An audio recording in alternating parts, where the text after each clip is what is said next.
Hello again, everybody, and welcome back to Bowl TV for the final round of match play. That's right, the final round of match play for the 2021 U.S. Open. It's here. We're ready for it, folks.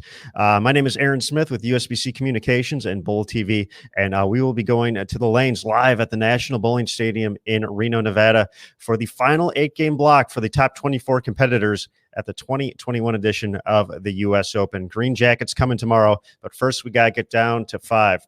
Currently, in the top 5, Jacob Buttriff, Jason Sterner, Chris Fye, Christian Ascona, and Michael Davidson. But looking down the leaderboard, the next 5 players within 109 pins, the next 6 within 134. So certainly nothing determined yet. But we're going to go ahead and take a look at a premier matchup here in the early going. We have the position round coming up later in Game 8. But Zeke Bate and Christian Ascona, we said Christian in 4th, Zeke in 7th. So we're going to go to the lanes here before we bring in the Bowl TV team. Got to start off first with Matt Cannizzaro, who's joining me remotely in Texas. Hello again, Matt. Hello, Aaron Smith. We're going to go to the National Bowling Stadium. And joining us once again, 2018 PBA Player of the Year, Andrew Anderson. Andrew, hello. Hey, guys. Thanks for having me. Thanks for joining us. I know a lot of the folks in the chat loved the opportunity to hear from you yesterday, so you got to keep your A game up just to let you know. So. I'm going to try. He's got the double A game. So many A's. All the A's. And the guy who's responsible for putting together these A-plus patterns this week, pattern number 4 as well, Nick Hoagland. Nick, welcome back to Bowl TV. Thanks, everybody. Hello, friends. Welcome. It's great to see you. We'll add Jason Thomas and Mike Flanagan throughout the broadcast, but let's go full screen as we get ready for this matchup. We are getting the camera switched over, so they'll be over in just a sec. But going to take a look at Zeke Bate and Christian Ascona as we break down the numbers here. We mentioned the top 5, Jacob Buttriff, Jason Sterner, Chris Fye, Christian Ascona, and Michael Davidson. Here are their plus totals right now. Buttriff leading with plus 1664, Sterner at plus 1606, Vi at plus 1552. He had a big last game to jump into the final, or to jump into 3rd for the first time. Ascona drops to 4th, plus 1526, and then Michael Davidson at plus 1482. First player out at the moment, Matthew Sanders at plus 1445. He's 37 pins back. Zeke Bate, who we're watching right now, 1435, 47 back. Anthony Nyer plus 1428, 54 back. Sam Cooley plus 1425, 57 back. And then Tommy Jones, 109 back. And then Bill O'Neill, 134 back.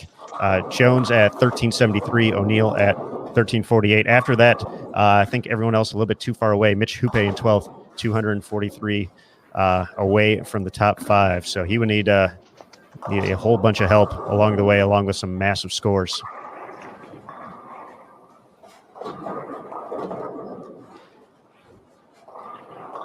So, gentlemen, we're going to have a lot of excitement coming to the lanes here. This is ridiculously close, essentially going from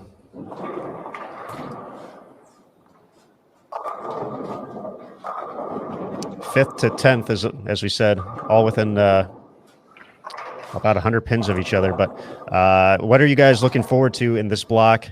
And who is the wild card who's not in right now that you guys think is going to find a way to make this show?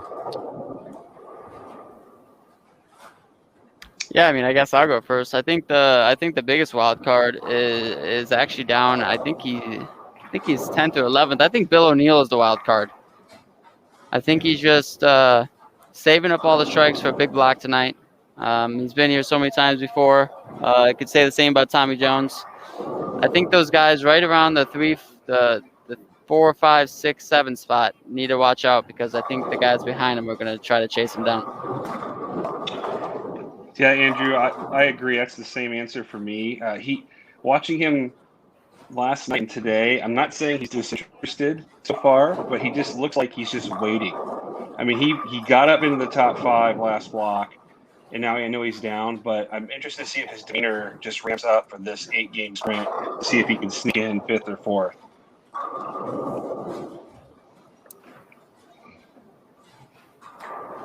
Once again, folks, for for all the folks watching on Bowl TV. If you see the chat above it, we have a few different tabs. The one in the middle will take you to the results page we have on bowl.com with all the information you'll need to see: lane pairings, live scoring, results, oil pattern, and more. Nick, we talked a little bit when we had you on last time about potentially the more lefties making it to the round of 36, more lefties making it into match play might change things up. And we saw 7 make it to the top 36, 5 make it to match play. And when we started match play, the top 4 were all left-handed. It's kind of dispersed a little bit since that. But what have you seen from this pattern through a couple rounds now that these players have gotten comfortable on it? Yeah, no, thanks for the question. I mean, you hit the nail on the head. I mean, from a statistical standpoint, based on number of the lefties in the field, you look at having anywhere between 5 and 7 statistically make it to the top 36, and we had 7. And then you have anywhere you'd look from 4 to 6 to make the top 24, and we have 5. What I would say is, again, the pattern we're using tonight is the same as the 2016 U.S. Open pattern at the South Point, and the high lefty in that tournament. Now, mind you, at that tournament, all 56 games bowled on this pattern, but the high lefty was 19th, and so they didn't fare as well as they wanted to. I think that's why you're seeing the results are. I don't think they're that much harder on the left side. What I think is happening is you're seeing the lefties, they're hitting a couple of squirrely pairs every block, and they're bowling 180, just like the righties have bowled. And that's what's not allowing them to catapult to the top of the leaderboard. I would not be surprised if Sterner caught Buttriff tonight. I think it's totally feasible. I don't see Jacob leading tournament by 3 or 4 pins. I'm gonna play devil's advocate a little bit. I do think Jacob's gonna lead by quite a bit tonight. I think he is unbelievably comfortable. I think he got by some of those matches that he didn't think he would with some low games, and because of that, his confidence has been gaining this whole time. And I think he finally figured out the one thing with Jacob is he has a multitude of options at urethane, right? And he just runs through them. He'll run through them until he figures out which one gives him the most room for error. And he's starting off this block so far with the front 6, and he just looks like he's having fun. So when Jacob looks like he's having fun at the U.S. Open, generally means he's going to lead. So I do think Jason's going to be plenty into the show. I just don't think that he's going to be able to catch Jacob tonight.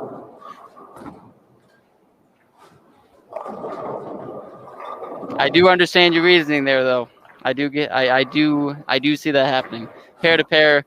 I mean, we've talked about it on the stream yesterday. I think pair to pair really depends when you hit a certain pair and who you follow. I mean, there may be a time where you hit a pair with 2 lefties before you, and there may be a time where Jacob has a fresh look in game 6. It just really depends.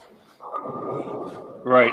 That's exactly what happened to them yesterday morning when they started with 2 out of 3 on the same pair with lefties, and you saw some scores that you hadn't seen. So, from a statistical standpoint, the commenting, and it's always such a huge point of emphasis here at the stadium that, does the stadium have this left-handed tilt? And statistically speaking, through 2 tournaments, both Masters and this tournament, that is just untrue. The statistics prove that the patterns have been fair to both sides of the lane. So I think that it's important for folks in the chat and watching to understand that this is not a lefty-dominated set of tournaments that we've seen the last 2 weeks.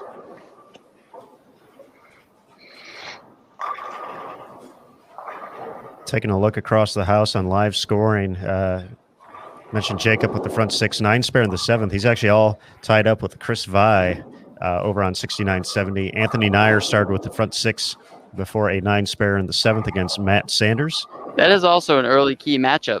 I believe Nyer, I keep wanting to say his last name wrong. Nyer is in 8th place? Correct, yep. Yes, and Sanders is in 6th. So that's an early key matchup too, as well as this Christian and Zeke matchup. So far, Christian getting the better of Zeke so far. Hey, Andrew, as you're watching this match on front 50, it looks to me like the ball is really laboring down lane on this pair. Is that because they're through urethane predominantly in practice, or what are you seeing? Yeah, so both night blocks, I think, have hooked more. The lanes were warm.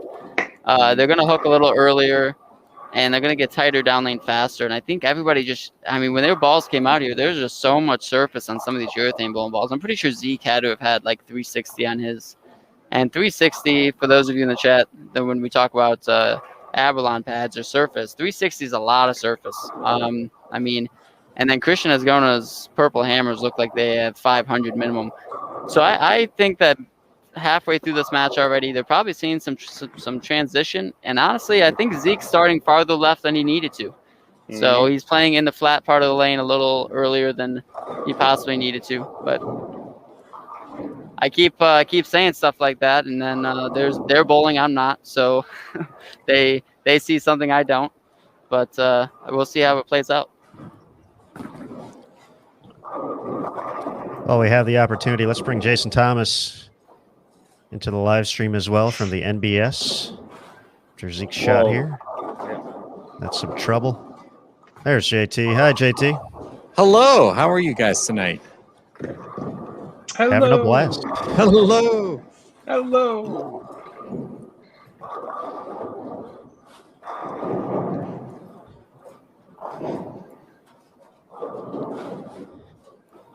Aaron, what are the odds that Zeke makes this pair?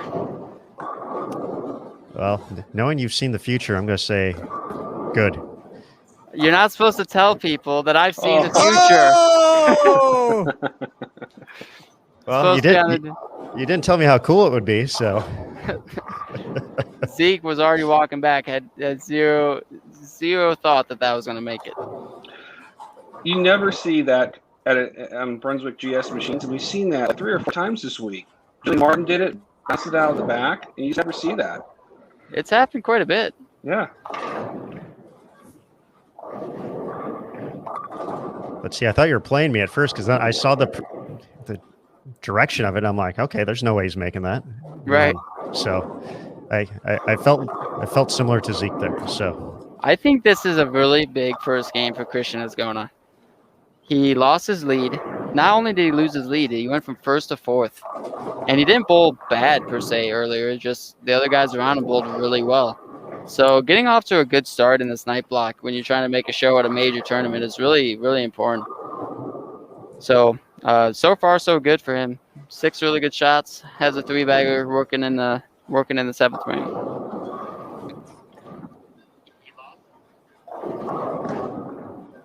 we have quite a matchup on 69 and 70 right now. 279, the max score, both for Buttriff and Vi. Both getting ready, are both through 9 frames. So quite a matchup there. Packy with the front 9 as well. He's up against Thomas Larson, who can also shoot 279. So some big numbers out of the gates here for the final match play round. Andrew, for the guys who are a little bit farther back who need to make a move, what's the aggressive play here? What's the kind of... Yeah, so, I mean, the aggressive play is, just striking as many times as you can. I mean, they're playable. I don't want to use the word scoreable, but they're playable. It's fairly easy to get to the 1-3. Across all 8 games, it seems. It's really about how you decide to attack it to go through the pins. And obviously, urethane's a big option. I think that if a couple of these lefties can figure it out early, and Packy's a great example here, a great shot for the 10th one.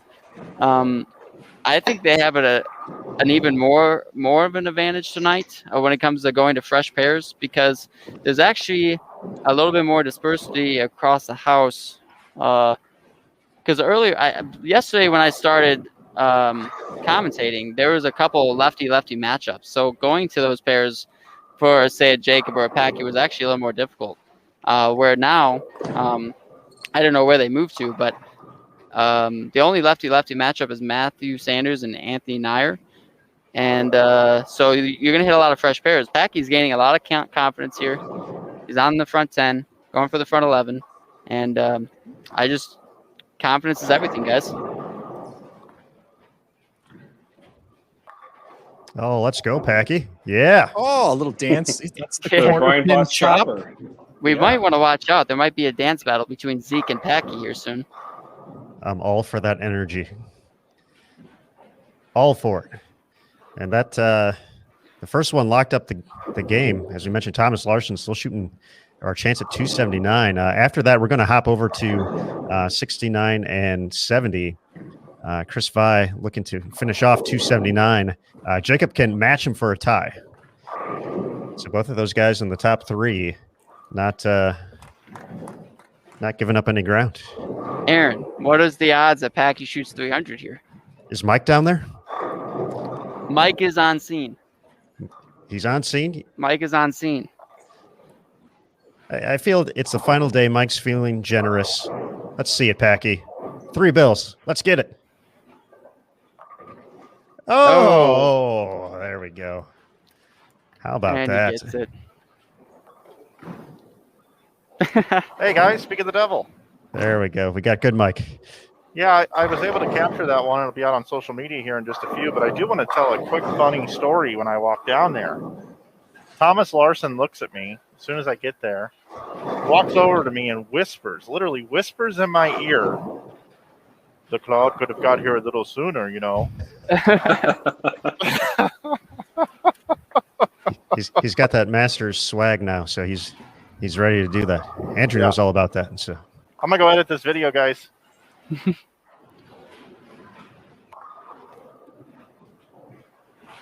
So, Jacob spared. Okay, so Chris Vi, 279 start. You know, if you're Jason Sterner, you're starting to think. Sterner going to lose his first game. Max at 201, taking on Belmo on 57-58. Things are going to get interesting, guys. I have a feeling so much can happen in 8 games, 240 bonus pins on the line. I mean, you just saw Packy off the gate, 300.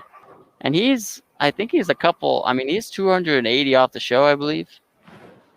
I mean, he's back there. And 130 pins will go a long way. Barnes is bowling 260 with a win over Bill O'Neill.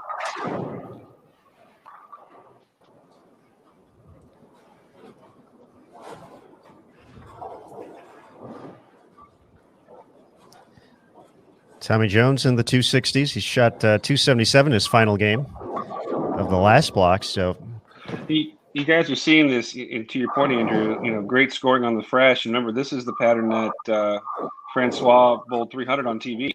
So, you know, not surprised that the guys are hitting them really well on the fresh. Yeah, and I think that topography here really allows you to play to the right. The urethane balls are curving off the gutter pretty easily. So when you give that to the best bowlers in the world, you know, strikes are going to be thrown. It really, and you know, that's what we're seeing. So I think it's going to make it really interesting as you hit certain pairs at certain times. Anthony Nair had 246 or 245 and a win over Matthew Sanders. And Matthew Sanders only had 193, so that's going to put him back in the standings a little bit. Tommy Jones making that early move again, 267 and a win.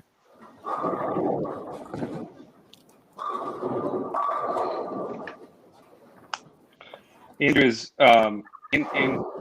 Mr. Nair throwing the heater up the gutter, or did he go to that plan B where he was kind of hooking it Who is a this? little bit more for Andrew Nair?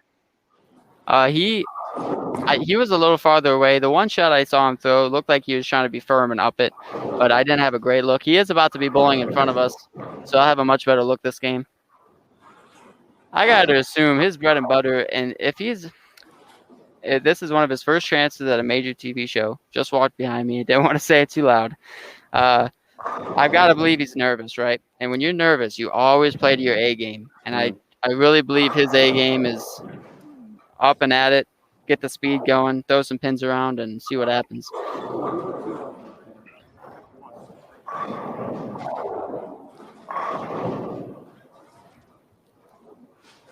All these strikes, and these guys are grinding it out. Clean games for 2-0s and 2 teens here.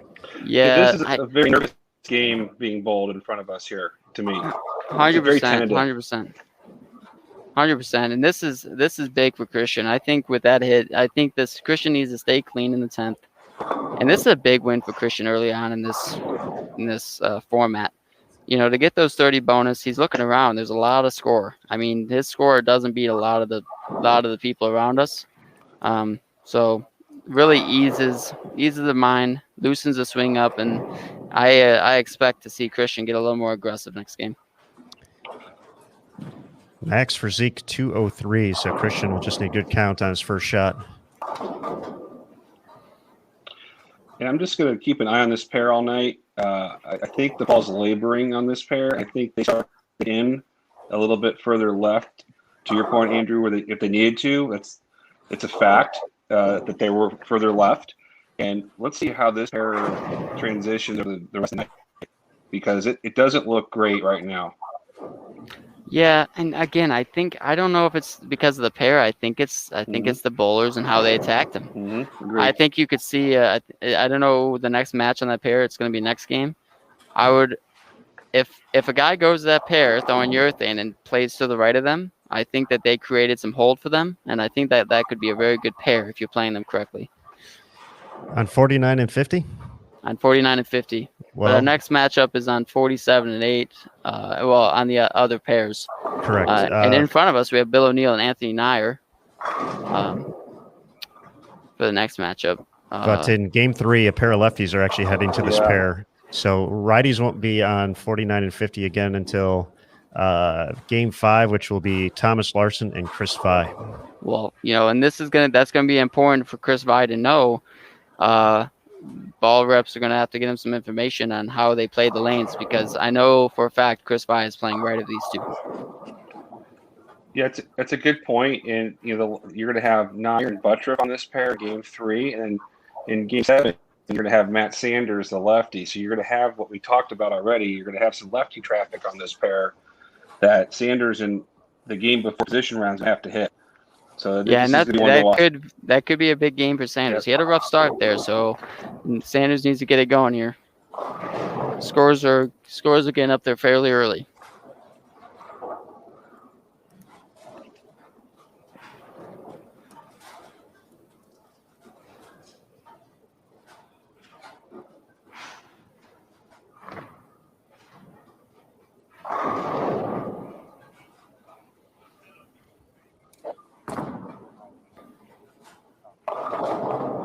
Wow. Yeah.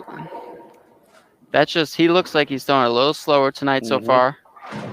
He's tentative. I have noticed throughout the day and yesterday, he's looked at his hand quite a bit. This is a lot of games, right? And, the hand right about now, I don't care how good your fit is, how much you don't squeeze it.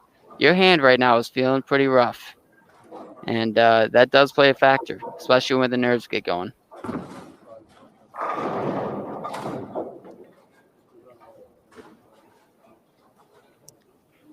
.215 to 203, the victory there for Christian.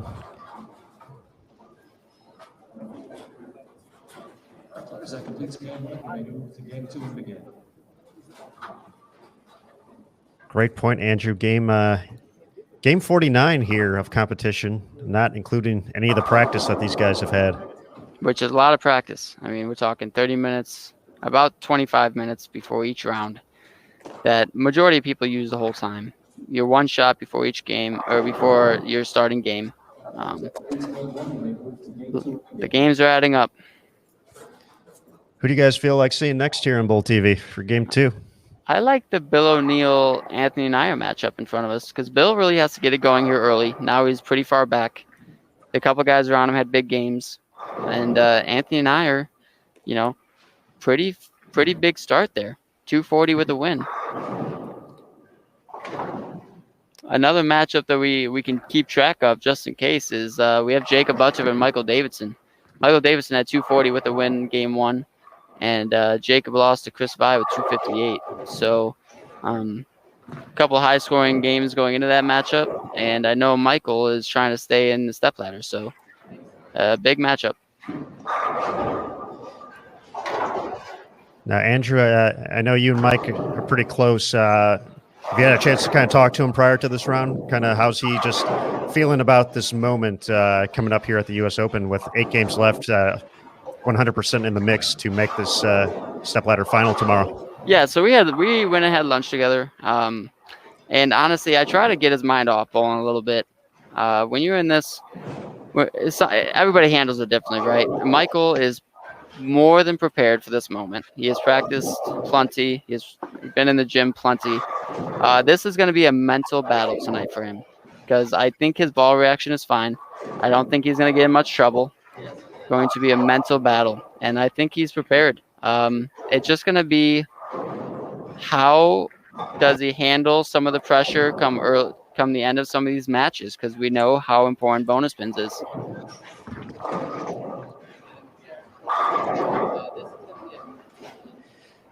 Folks, just 7 games remain here in match play at the 2021 U.S. Open from the National Bowling Stadium in Reno, Nevada. We are so very happy all of you have joined us throughout the course of this week and last week as well for the USBC Masters. We're joined in the booth by Nick Hoagland and Andrew Anderson, along with the Bowl TV team, Matt Cannizzaro, Jason Thomas, Mike Flanagan, and Aaron Smith. What a week.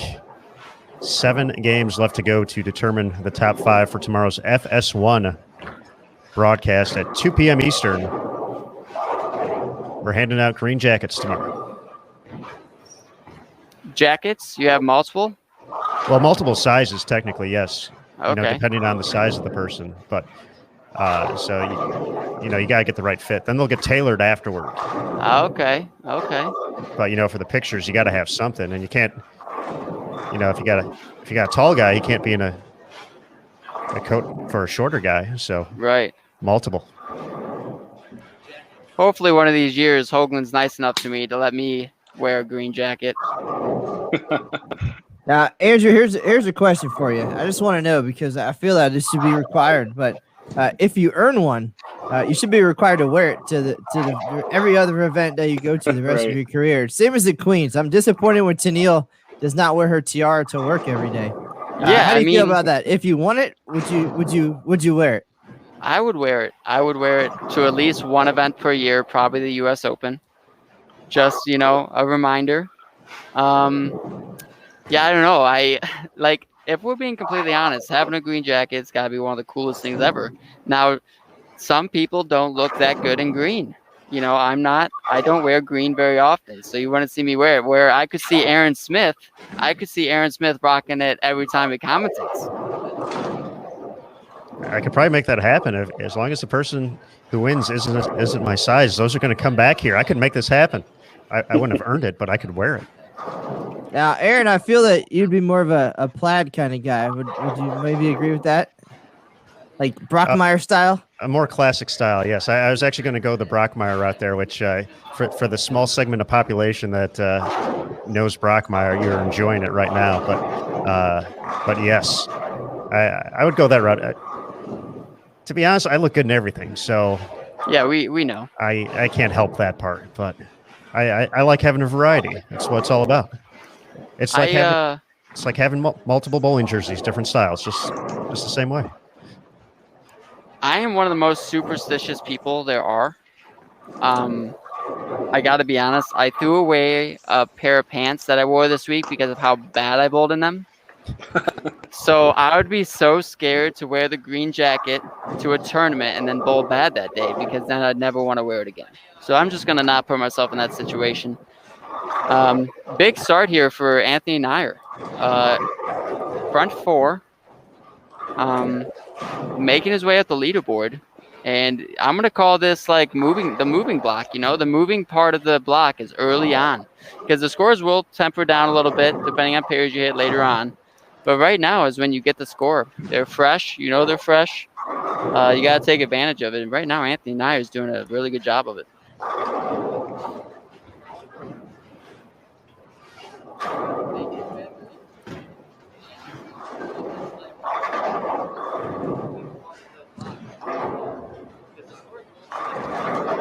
I want to see. Bill O'Neill, I'm waiting for him to just like hand jack one here, like to get fired up. This doesn't. I He just think seems like he's floating through here, just waiting for his moment, maybe.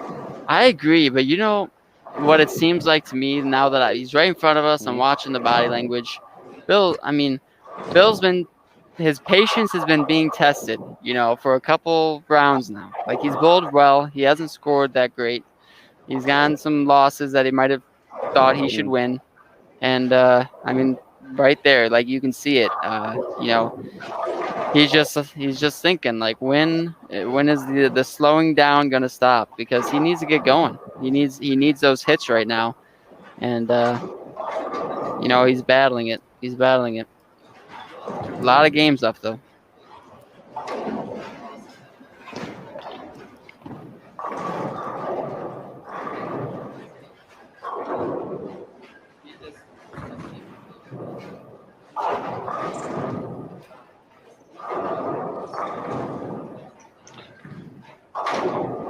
I love Anthony Nier's short shirt. It makes me want to feel like I want to go to Hawaii. Yeah. Just like a brilliant disguise. It's awesome.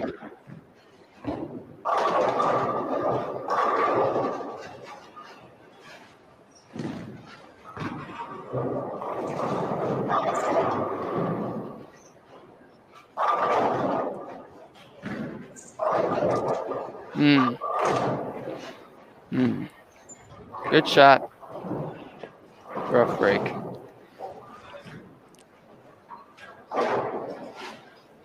So that's 7-10, or is it on delay? It's on delay. Okay. Well, this 7-10 you're about to see. Sorry I ruined it. Andrew, is that more surprising to Anthony Nier that he left it, or more surprising to Bill O'Neill that he didn't leave it when he bowled? More surprising that Nier left it for sure. Yeah. And this is a big turning point in this match, right? Mm-hmm. I mean, Bill was looking for a break. He didn't get it. He had the 7-pin, and then he watches his opponent go up and throw a great shot and get a even worse break. So, Nier needs a good shot here, and he needs to keep moving forward. I mean, that's huge because that was a bad break, but you still have Bill on the cusp. Great shot, great bounce back, and now Bill needs to get up and take advantage of the opening.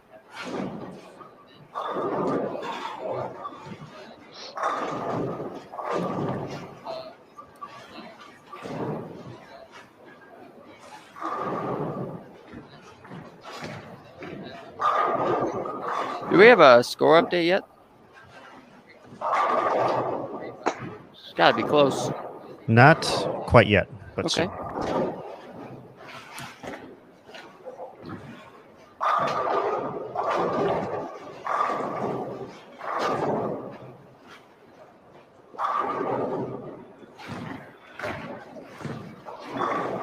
Yeah, I mean, back-to-back shots by Bill that were really good.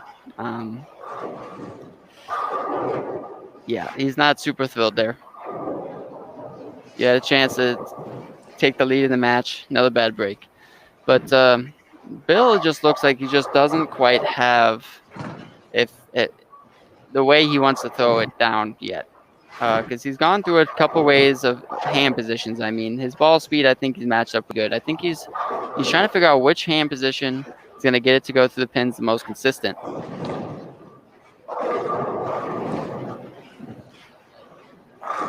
I think Bill on this shot is going to try to get up the back a little more and make it read a little faster and see if he can tame out some of that.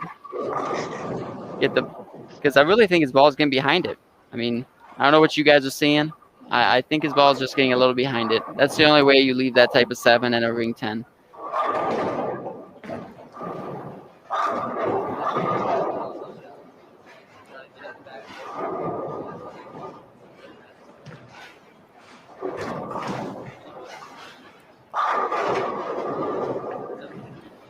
Yeah. Shot the 10 out. Okay, so on the lane that Nier just 7-10 down. I think that he's not going to move, but I think we're going to see him hit it harder. He's going to give it the let's make sure this one gets all the way there this time. After Nair's shot, we will roll through a score update. Couldn't quite see the results on camera, but it looked like it went through the pins better. The top 5 remains the same, but the order a little different. Jacob Buttriff still in first, plus 1722. But Chris Vai moves into second place, plus 1661. Sterner drops to third, plus 1606. Ascona, plus 1571. And Davidson, fifth, plus 1558. 55 pins ahead of Anthony Nair. Tommy Jones moves into seventh place, 88 back, plus 1470. Zeke Bate, plus 1468, 90 back. Sam Cooley, plus 1444, 114 back. Matt Sanders all the way to 10th, 120 back at plus 1438. Bill O'Neill, 193 behind, fifth spot, plus 1365. And Packy now 220 back after 300 in the opening game, plus 1338. Tommy Jones, 80 pins out. Was awfully scary. If I'm sitting in fifth. Yep, kind of. I don't know. I just felt like that. I don't know. For those of you watching, what did I say last night? The first thing I said is you got to watch out for Tommy coming from 22nd. He's been here so many times, starting to get comfortable. It's just only a matter of time before he made his way up the leaderboard.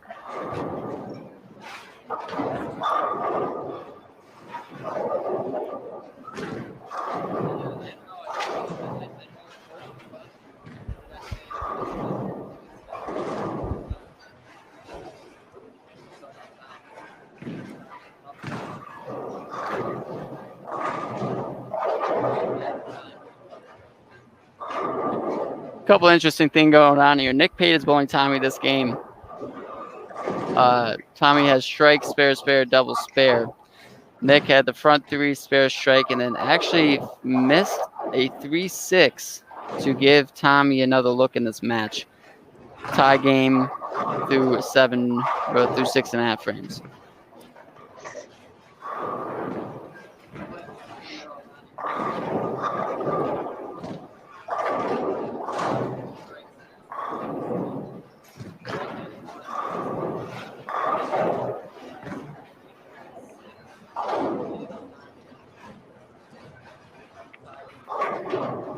Bill O'Neill's not out of this match.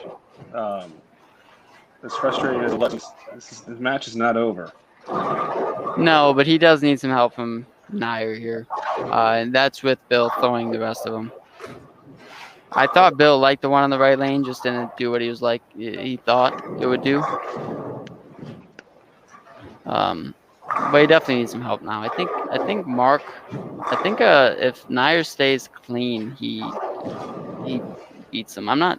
Sometimes with the scoreboards, I'm having a hard time keep up. If Nair just marks out, he'd be he's essentially on a mid-230s pace,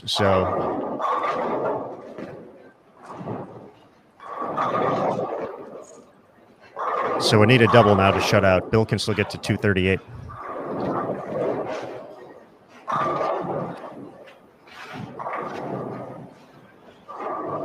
Yes, he would need to double.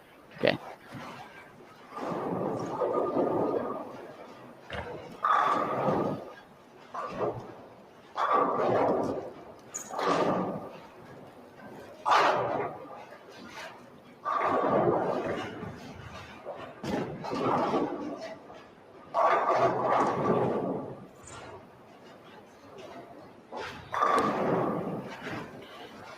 Big shots here coming up for Nair. Early in the round, really big to get these 30 pins.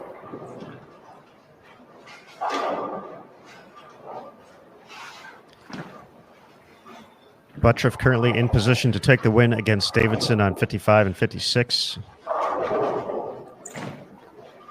Davidson can still get to 218. Max at 248 for Jacob. There's one for Anthony.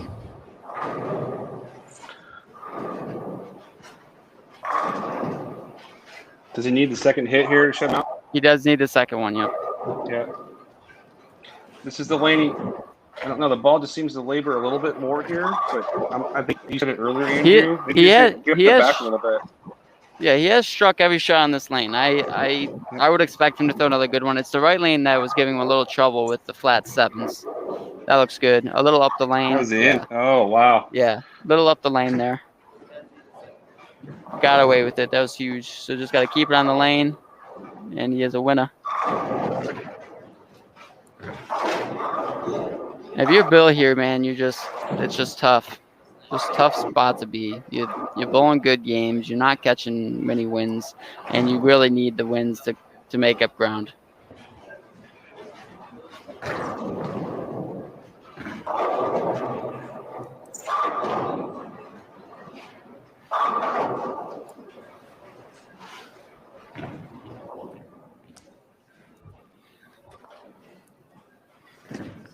Heading over to 39 and 40, Sam Cooley and Jesper Svensson in a high-scoring matchup so far.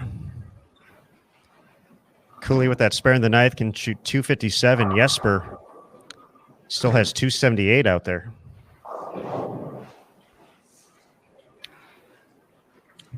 JT, I don't know about you, but sometimes standing here or sitting here and being able to see just a couple seconds earlier what happens does suck.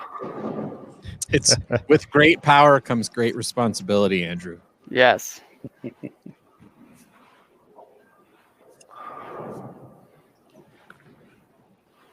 But if you're into television production at all and know anything about how they produce a golf program, about 90% of what you watch is taped.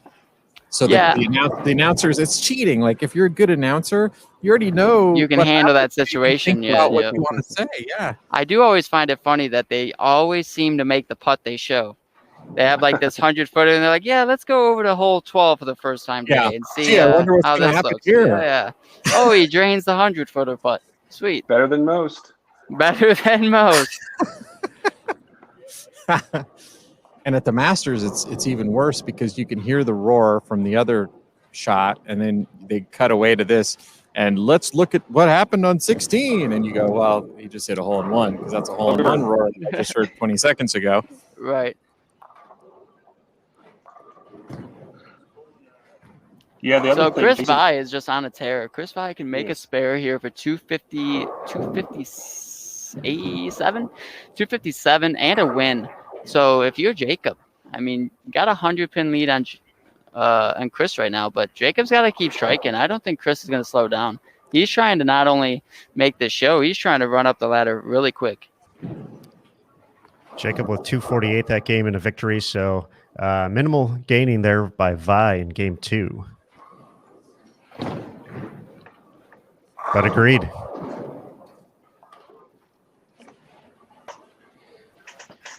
Andrew, in your opinion, how has Chris Vi made this leap to this new level that we've seen over the past year, basically, where he is unstoppable almost in making major shows?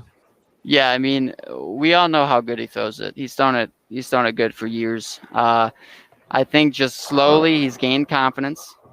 And, you know, with every show, he's gained more confidence. With every big shot and big moments to move up ladders and win matches, it's just slowly been working up. And, I mean, everybody out here sees it.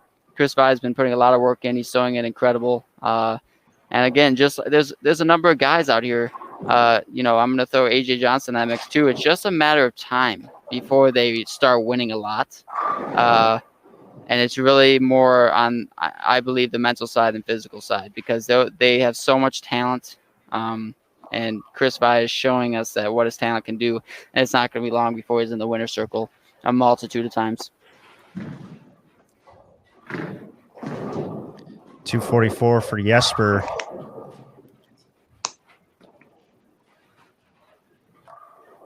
Sam, 257 still out there, but Mark with good count. First good count, then a mark, and then more good count, depending on the count of the first shot. We get him those 30 bonus pins. So on 59 and 60, Tommy Jones has 193. Nick Pate has missed 2 makeables going into the 10th, and he can go 9-9 to beat Tommy here. Big moment early in this round for Tommy because he had a little bit of a rough game and he had a chance to actually steal that matchup. So Sam Cooley does need the spare, right? He needs spare and count to beat Jesper. With this, he would need the spare 9 would get him to 45. Okay. So we'll get this, and then we'll go over to Nick Pate's first shot of the 10th.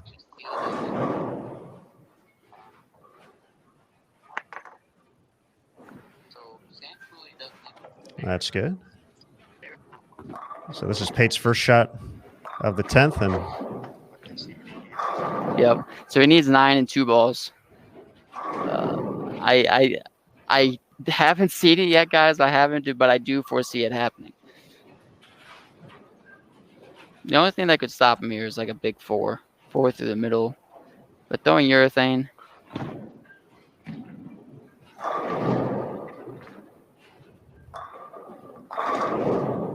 And then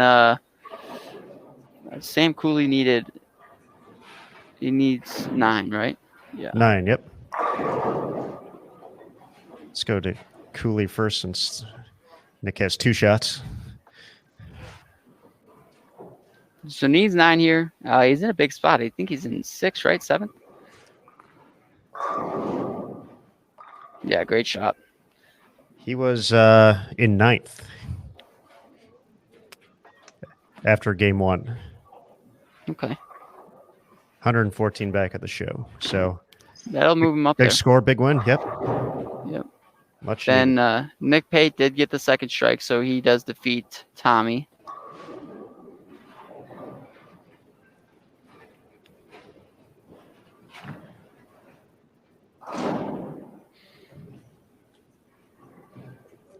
That looks like the only other match ongoing is on 31 and 32, Sterner and Ascona.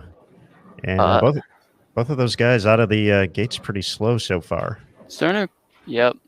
And Christian, I believe, I don't know. I can't see with these scoreboards very well. Sterner did get 9 and spare in the first one, the 10th. So I believe all Christian has to do again for the second game in a row to get a win is to mark. Correct. Yep. 207 max for Sterner with a strike on the fill. Max score for Ascona 225, but any type of mark would get him the 30 bonus pins. So he's caught some favorable matchups, and that's a big part of it too. It is a huge part of it. We just saw Jesper lose with 244, and then we just saw Nick win with 205. Yep. Yep. It's just like the Masters, except different, but all kind of the same.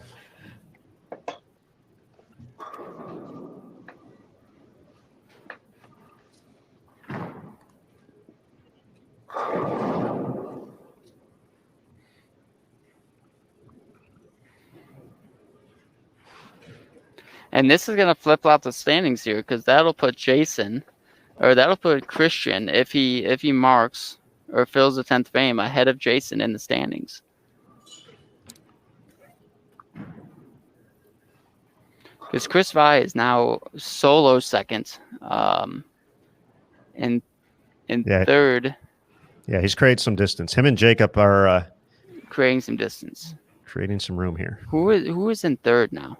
Sterner was in third at 1606, Ascona at 1571. So, essentially, if he wins by more than 5 pins, he'll overtake third place. Okay.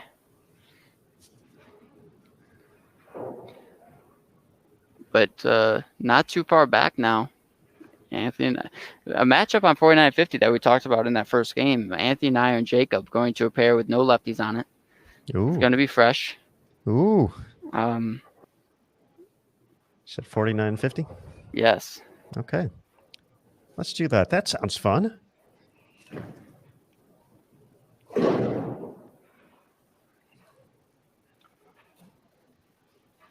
Andrew, did you bowl 1 year or 2 years at Weber? 1 year. So the year 1 year at Weber International. The year we had our conversation after you guys were defeated, that pattern that year, I remember you guys slinging urethane at the gutter. Was it similar to what they're bowling on today, you think? I think you might be thinking of a different year. Okay. On my team, the year I bowled for Weber, I was the only one that played the gutter in Wichita. Okay. I was the only one in our match to play the gutter, actually. The rest of the guys could curve it. The year that they threw urethane and then ended up, I believe, winning was the next year in 2017. It's all blurred. Yeah. But this pattern to me seems very similar to a pattern that was a U.S. Open pattern. I want to say it was 2000. It would have been 2017 in Texas, where the shape of it said, "Hey, you should probably look at the track," but then you were able to play to the right, and I think that's what these guys are saying. So Anthony and I are with the spare early. Jacob just looks comfortable, guys. He does this like what seems like once or twice a year, where he just looks so comfortable with not only his ball reaction, but just match to match. He just knows that at any point in time, he's going to have a string of strikes and be able to win the match. And Chris Vi is only 50 back of him now, and I think he knows that. So I think he's going to put the foot on the pedal and really try to separate himself here.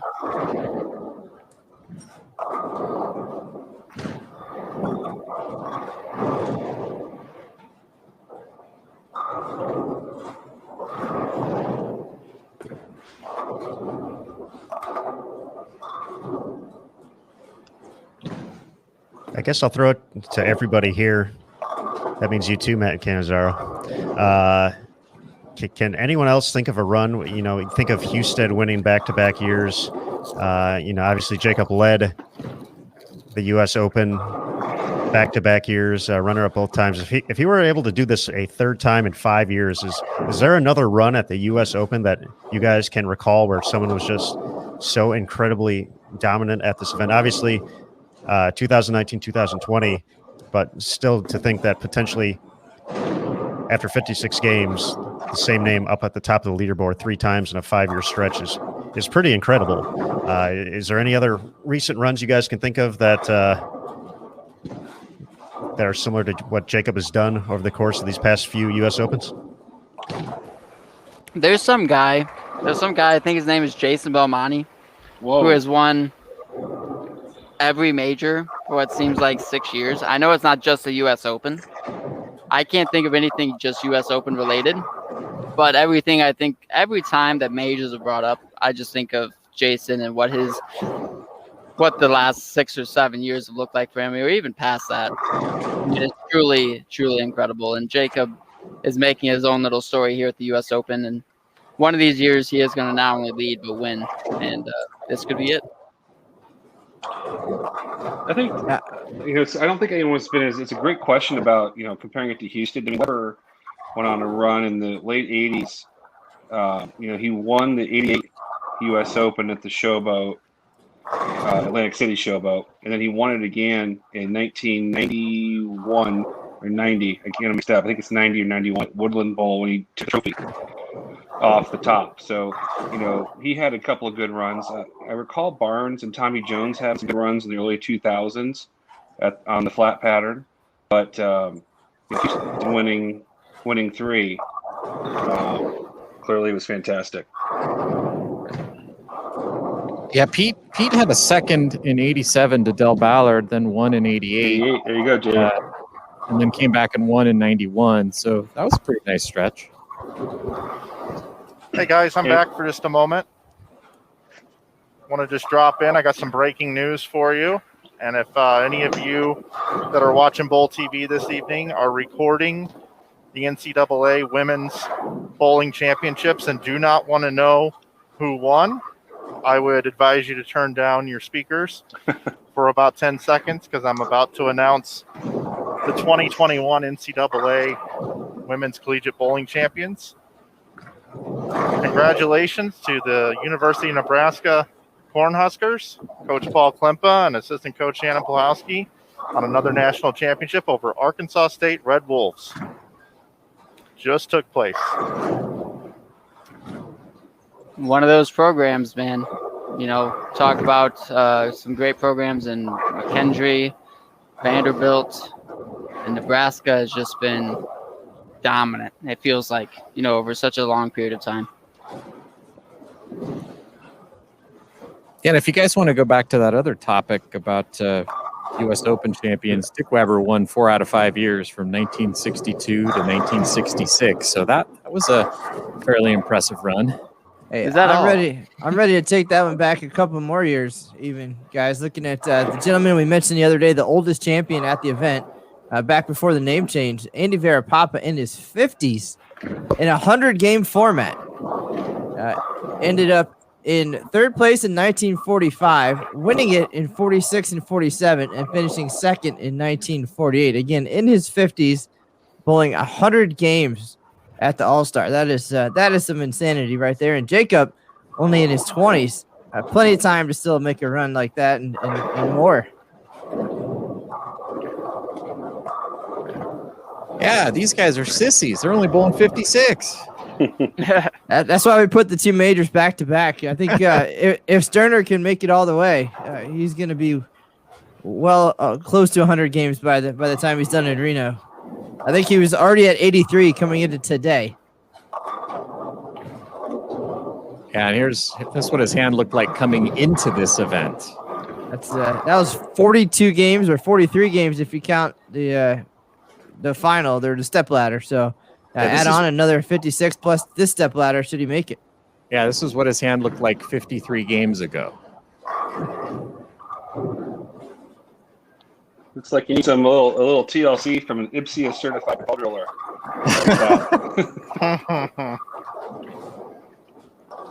Don't forget Vi made the Masters show too, so that'd be 2 for 2. Guys, I'm not trying to change the subject here, but I'm watching this match in front of us. Jacob missed right the first frame, almost threw it in the gutter the second frame. Neyer's thrown it in the gutter once. They don't look as confident on this fresh pair. Is this nerves? They know this is a big game? Could be. Could very well be. I think it's Neyer has been flirting with it for a while now. Yesterday he also threw a gutter on yesterday. Big hit there for Jacob.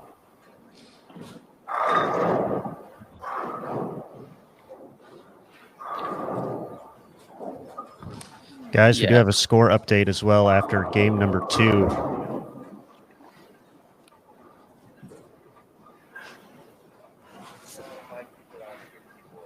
Getting a little bit closer, plus 1,800 exactly for Jacob Buttriff. Up 52 on Chris Vi, plus 1,748 Ascona.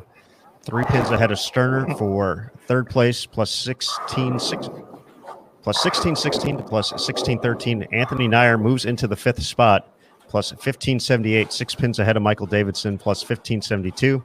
Sam Cooley with that 246 to 244 win moves up to 7th, plus 1520. He's 58 back. Zeke Bate, plus 1515, 63 back. Tommy Jones with that loss with 190, 115 back, plus 1463.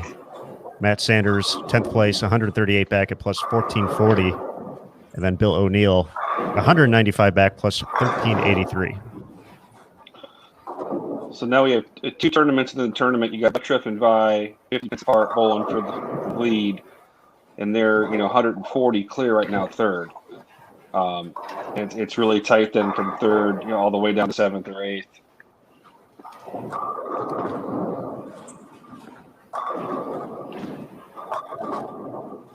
Good bounce back shot there by Neyer. I know he's not very happy with that shot in the right lane.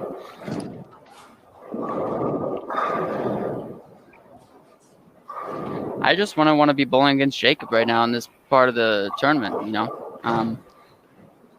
As we can see, Jacob has some room out there. He's done a couple not so great shots, and they've had good results. So he's obviously liking what he's seeing.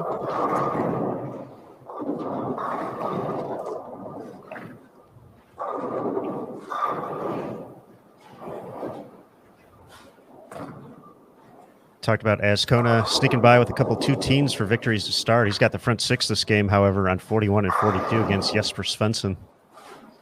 And that's all it takes sometimes. You just get moving. You get a couple tough ones out of the way, and for him to get 2 wins with those scores those first couple games was huge for him.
Nice bounce back by Tommy Jones right now. Spare six-bagger against Packy. Over on 45 and 46.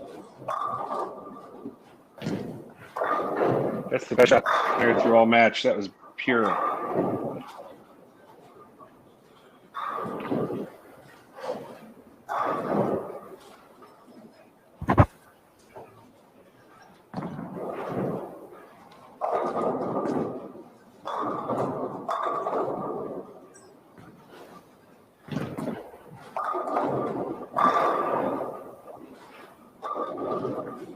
It just seems like as these matches go on, the games go on, Jacob's ball goes through the pins better and better. Like he just figures out, the first couple frames he might leave a 7-pin, he might get lucky and carry it, but towards the end of the game, he makes these little tiny adjustments, and by the end of the game, the ball is just going through 10 back every. Yeah, he just wouldn't be in the spot he is without being able to make those adjustments. As much as he's not, it doesn't seem like much of a field player, I think he is. I think he feels out what he needs to do on certain lanes. Like if he feels one's tighter, one's hooking a little more, those little micro adjustments go a long way. And this is a prime example of why he's in the lead. I mean, through a few frames, you look like it might be a little wishy-washy, and then he has a 7-bagger at you.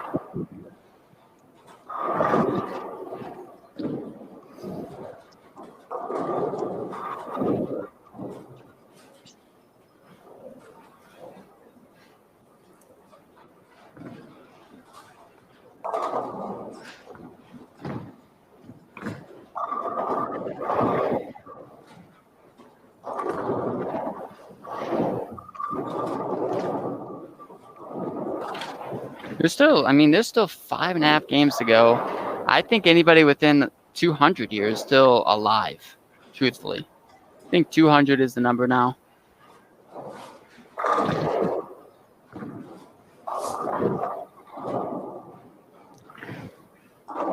Ascona unable to get the 8th one. 3-6-10 over on 42. He puts Jesper back in the match. Yeah, the rule we used to use, Andrew, was however many bonus pins is left available in the block, that's how many pins you can make up. So if it's 6 games, about 180. If it's 8, 240. I like that rule. It's served me well over the years. Last U.S. Open that Pete Weber won, he was about 200 back of the show with the last block to go, and he made a run. And number 5, are you kidding me? That's right. That was probably one of the best shows in PBA history, if not the best. I mean, there's definitely some good ones, but that moment just always seems like something historical happens at the U.S. Open. You and I are here. Jason- You're not very happy about that middle shot in the 6th because outside of that, you had a pretty flawless game.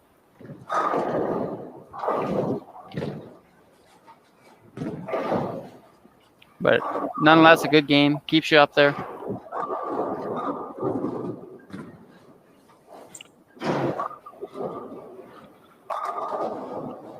Jason Thomas, you'll remember one of my favorite U.S. Open shows. I think it was 04 when we bowled at Fountain Bowl, bowled the TV finals at the Convention Center.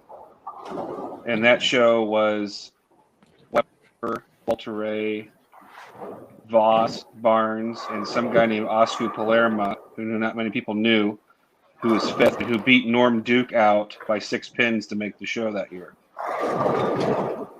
Yeah, that was a great show, and Oscu was eye popping just getting to watch him bowl. Mm-hmm.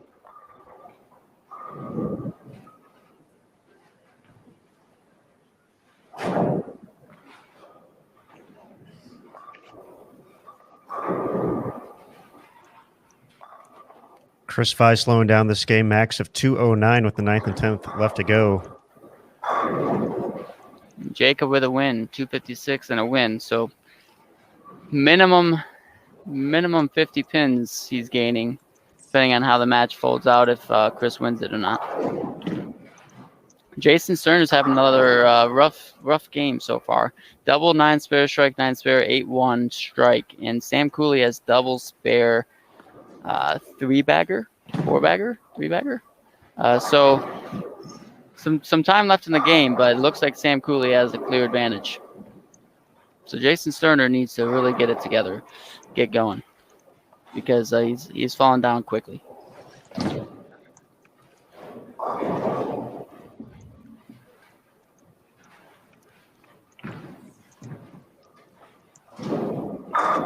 Tommy Jones, a mark away from collecting a win against Packy Hanrahan. Can still shoot 268.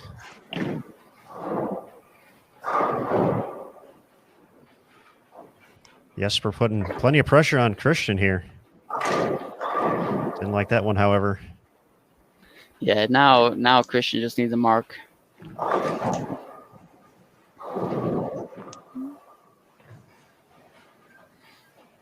Based on the start of that game, I think a mark is pretty set in stone for Christian here, but crazier things have happened. Zeke Bates going to be in the 240s in a win against Jason Belmonte.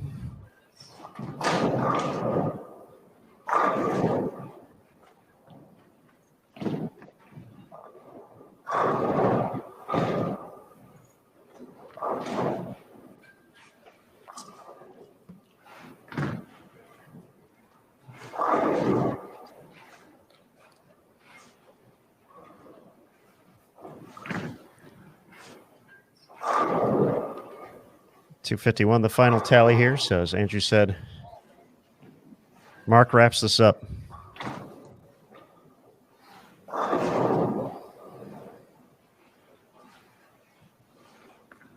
That was up the lane. It was. Ooh. Wow.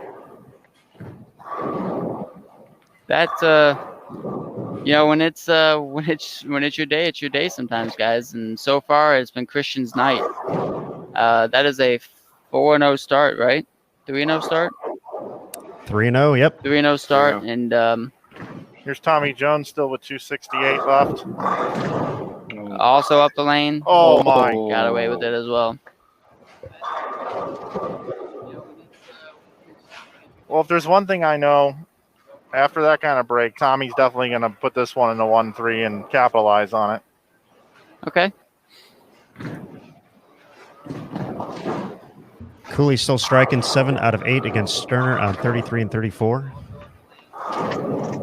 There's this roaming cloud, just hanging around out here. Hanging around. Check. You are wearing check all black all night today. long. You are wearing as much black as possible today. That looks like a good shot. Well, Mike Flanagan's in the booth.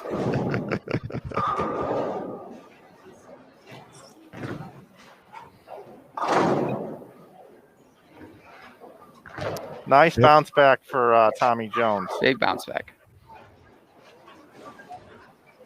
Bill O'Neill's going to get a win against Michael Davidson. Davidson with 218. O'Neill's going to be in the 230s.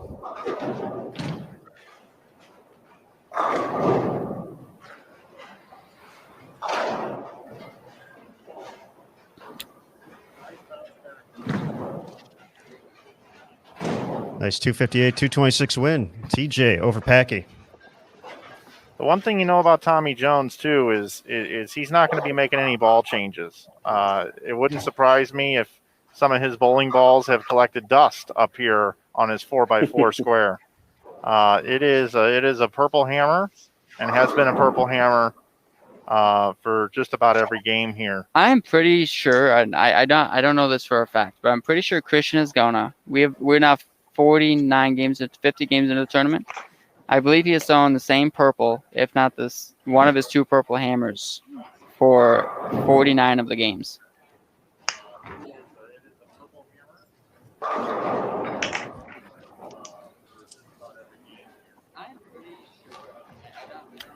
The only one that would be questionable is the longer pattern, and I do know for a fact he threw it for a couple games on it. I'm just not sure if it was the entirety of the block. Sam Cooley having a big game against Jason Sterner. With the first one in the 10th, he's in the 260s.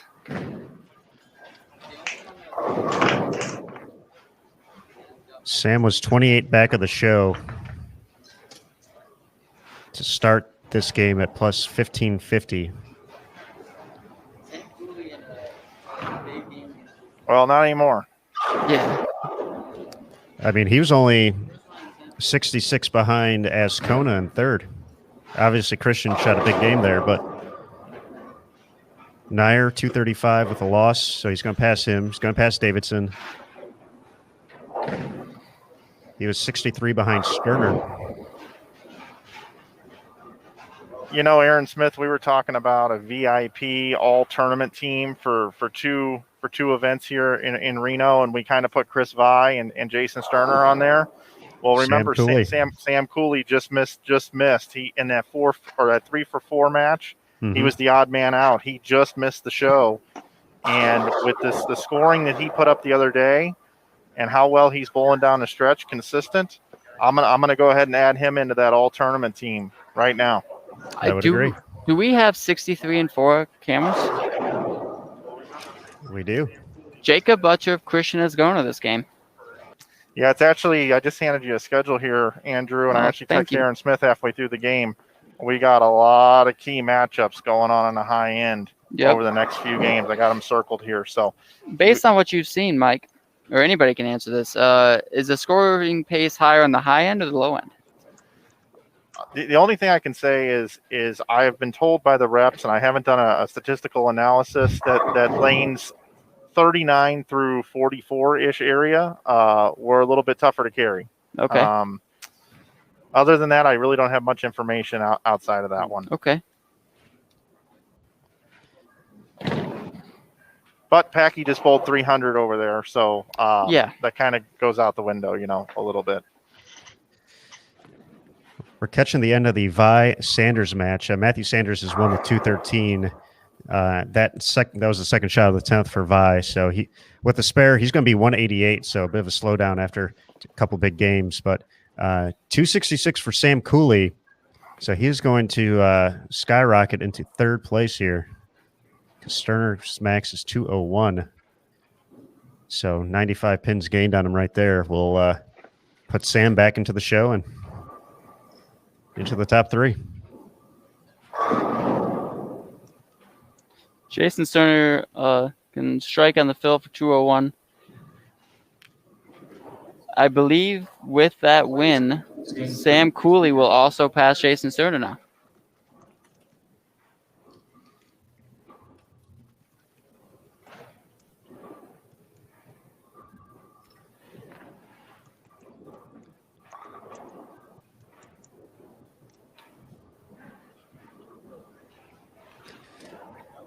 My goodness, who has plus 2711? I believe that is Jason Belmonte.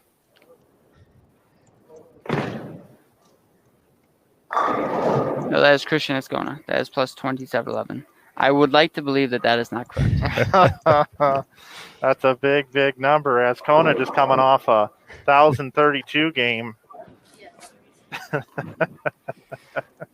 Folks, we're ready for game 4 of the final match play block of the 2021 U.S. Open. From 108 to 36 to 24, we'll get down to 5 at the conclusion of this 8-game block from the National Bowling Stadium in Reno, Nevada. We got a big group with us right now here on Bowl TV. Jason Thomas, Mike Flanagan, Matt Cannizzaro, and special guest Nick Hoagland, and 2018 PBA Player of the Year Andrew Anderson joining us here. Gentlemen, just thanks again for spending some time with us here. We appreciate the insight and the deep dives and watching some bowling with you. This is great, guys. I always forget to engage in the chat. I'm trying to do a better job of that because there's some great questions and perspective from folks tonight. So trying to get to as many of those as possible. Yeah, the chat is very active here on Bowl TV. We're an active community, and we've really embraced that this week. And Nick, thanks for offering and dropping your knowledge in there for those specific questions. Oh, Rocket Messenger by Jacob to get the 7 out. Flanagan, do you consider that a good or bad break there? I consider that a good break. Okay. Because the 7 and the 10 were both up for a period of time. Now they are gone. It's still a mark. You still got a 290 left. Okay. Some would argue. I personally think that was a good break. I do. Some would argue that's a bad break because he hit the 1-2, ball hit fairly hard, some pins scattered, and the 5-pin missed the 10.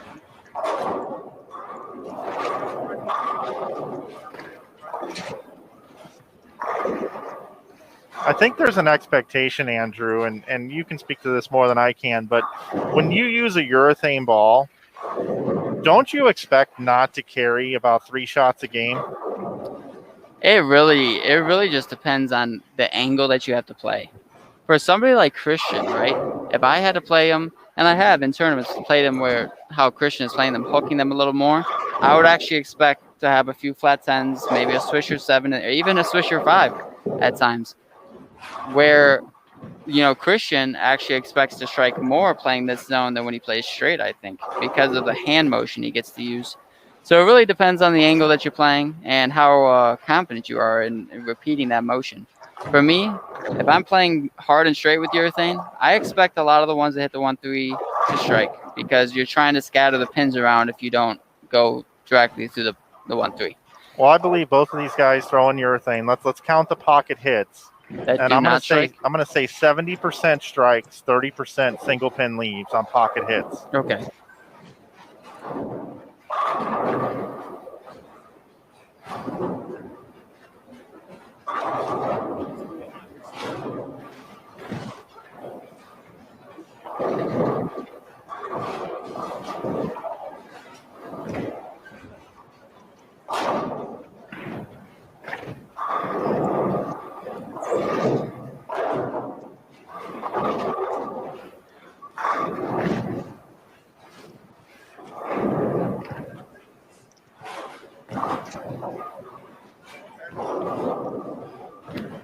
So 70%, they have 20 frames. We're talking at least 14 of them strike. Pocket. So you think hit. 6 misses if they hit the pocket every shot, which I expect in this match they're both going to hit the pocket every shot. Okay, so there's 1. Well, Jacobs counts 2, so that's 2.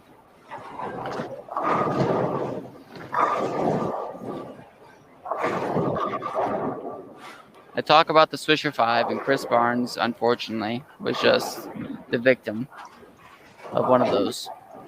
Oh, I'm sorry. He is the victim of a 5-7. Oh. That is not what you want to see.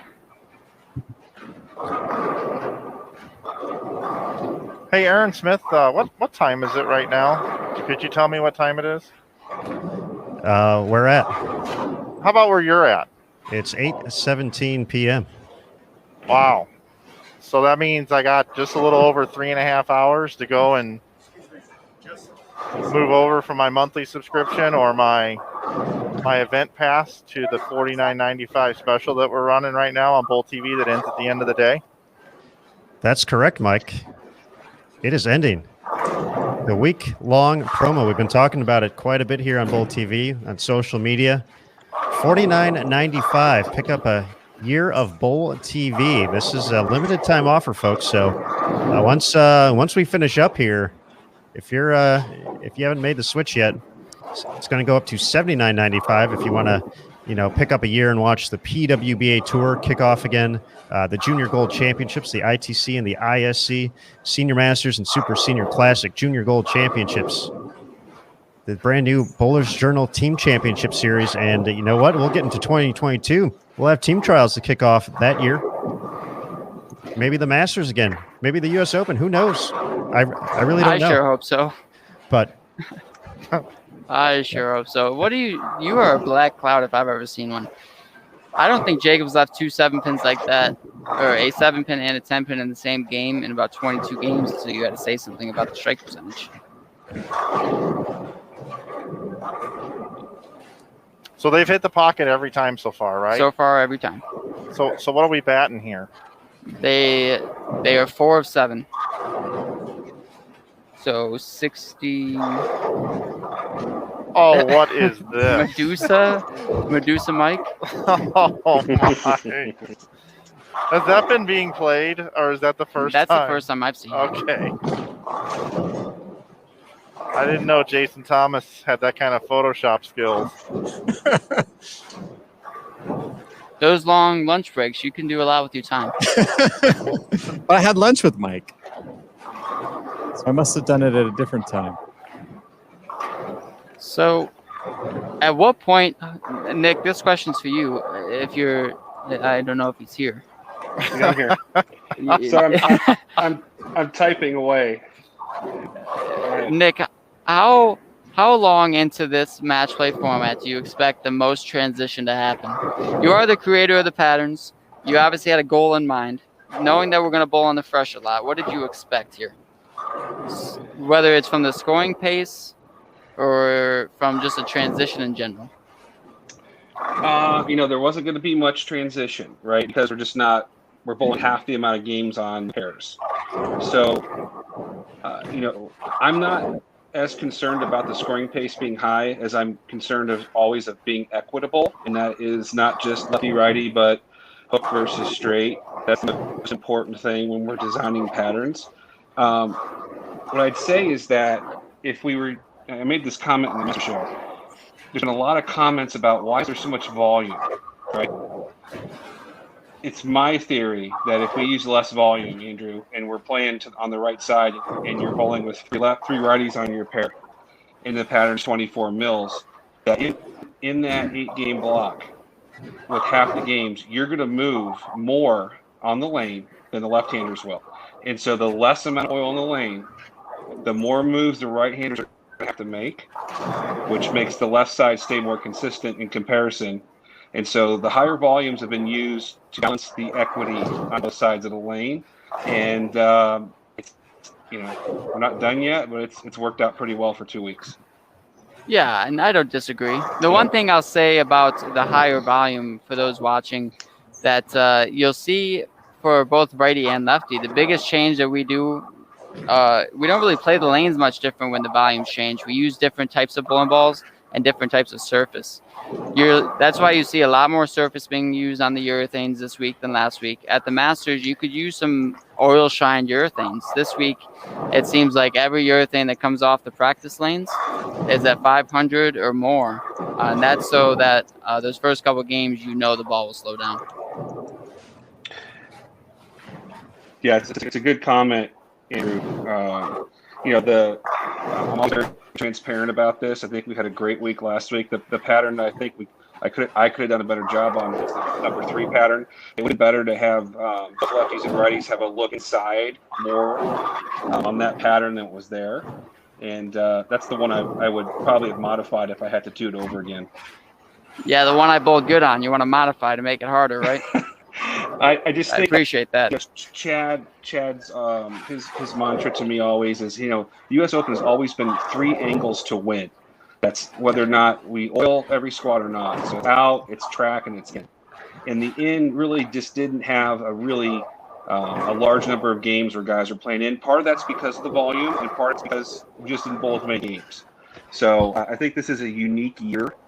But I'm kind of floored that the scores are this high. I mean, I thought they'd be high, but these guys are they're just bombing it. It's exciting to watch, though. It is exciting to watch. Speaking of exciting, sorry to cut you off there, Andrew. Oh, go ahead. We do have a score update. Buttriff plus 1886 continues to lead. Vi plus 1736, so 150 pins now between first and second. Christian Ascona with that big win plus 1711. And then Sam Cooley with 266 jumps into fourth place at plus 1646. Sterner now fifth at 1614. Anthony Nyer one pin back of the show right now, 1613. Zeke Bate still hanging around, 23 back plus 1591. Michael Davidson plus 1590, 24 back, and then Tommy Jones 63 back at plus 1551. Matthew Sanders now 131 back at plus 1483.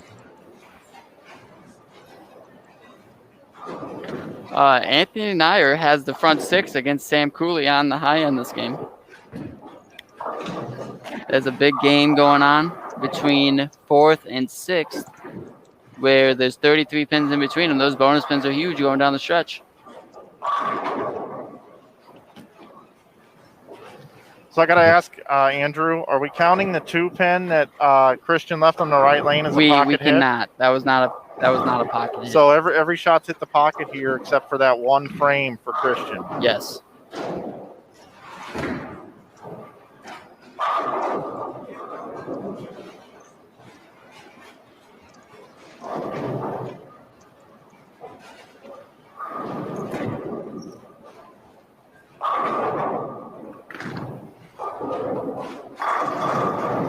I'm curious to see how close we get to 70% here.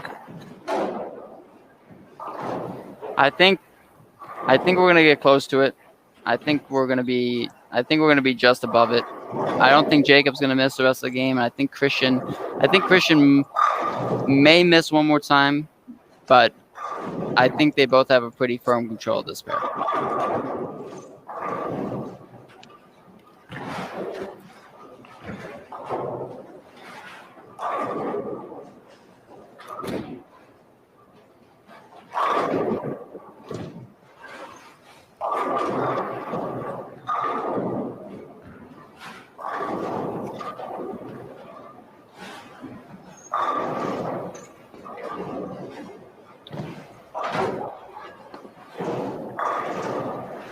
You guys in the chat, these are great questions. I mean, Yeah, if really I miss any testing questions, me please here. let me know. This is fantastic.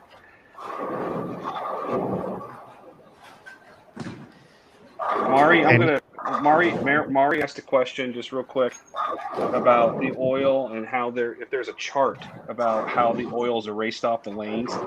Mari, the answer is not that I'm aware of. It's really just years of experience of trying to predict how the guys are going to play the lanes, what equipment they're going to use, and just trying in my mind to figure out how that's going to transition. It's as much art as it is science in trying to determine it. Great question. Bad break by Christian Ascona here. Man. Puts Jacob back in front in this match.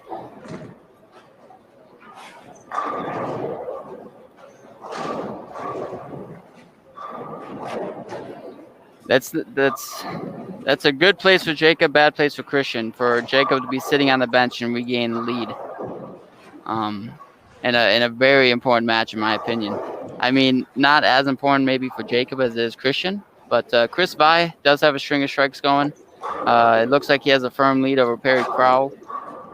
And, if Chris Vi wants to take down the leader, he really needs to keep stringing them together because it doesn't look like Jacob's slowing down much.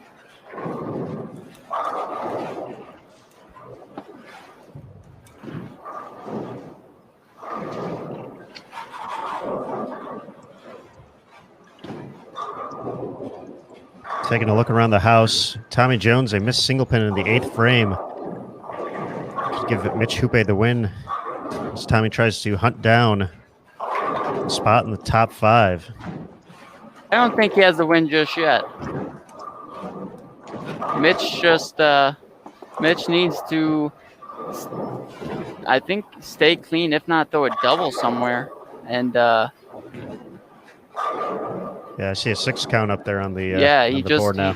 he just left the bucket. He just left the bucket. His max score. So Tommy's max score is 227. Mitch's max score is 223. 223, yep. So Mitch needs a double to force Tommy to double.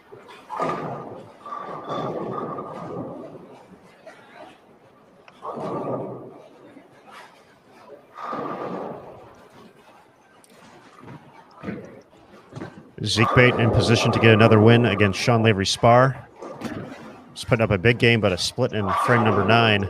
Slow him down a little bit, but going to collect the victory. Jacob with a great shot there. Does that seal Jacob? I think Jacob needs count here.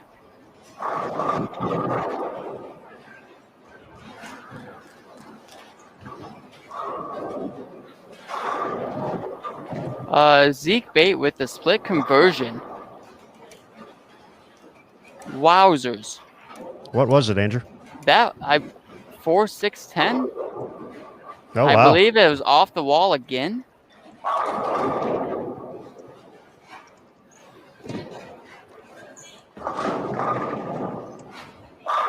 So Tommy has a chance going into the 10th frame to win this match. He just left a flat 10 in the 8th that he missed. 30 pins on the line. He needs strike.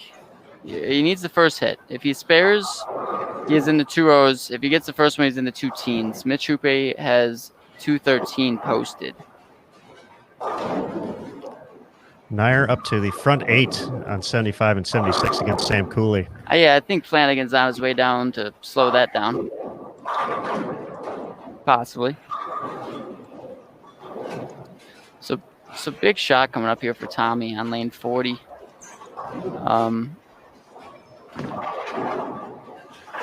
Try to fill you guys in on what happens in due time.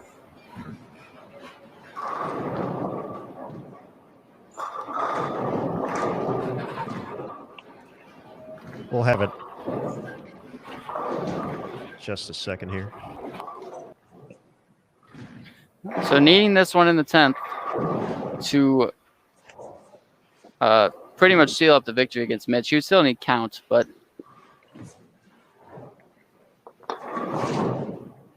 the light mixer.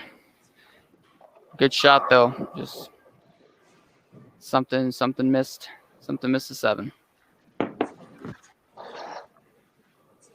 Nair did not strike in frame number 9, but going to collect the win. Still a chance to get to 278, 249, and the victory for Jacob Buttriff.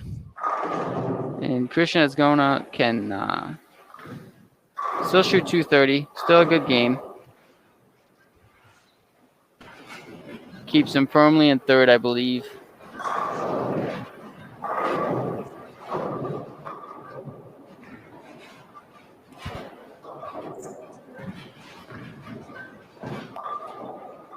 Chris Vai in the 250s can get into the 260s still. 269 out there. Going to have a win against Perry Crowell.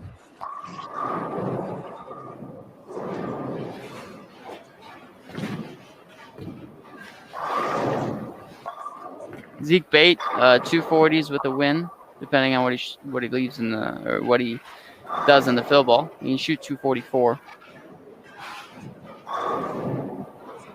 Jason Belmonte, 279 game and a win. It'll get him to 1465 over.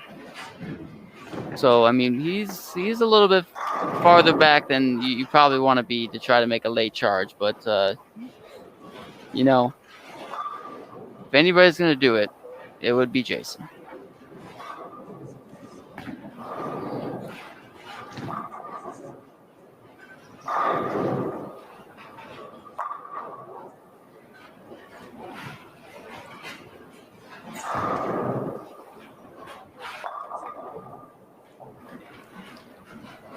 Did you guys do a deep dive into that strike percentage carry there? Did we?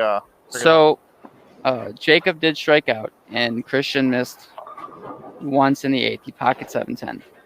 But they all hit the pocket for the remainder of the game. So there's only one shot that did not hit the pocket. That was the 2-pin. Yep. Jacob missed 3 times. 3 times, and Christian missed 3 times. Right? Out of how many attempts? 19 attempts. Well, no, because Jacob threw all 3 in the 10th. So he was 9 for 12. Yes. Which is 75%. Yes. And Christian was. Christian struck out as well. And so it'd be out of 11. It was 8 out of 11. Or 7 out of 11. 7 out of 11. 7 out of 11. Yeah. So 16 out of 23. Yes. Let's see what the math 16 divided by 23 is.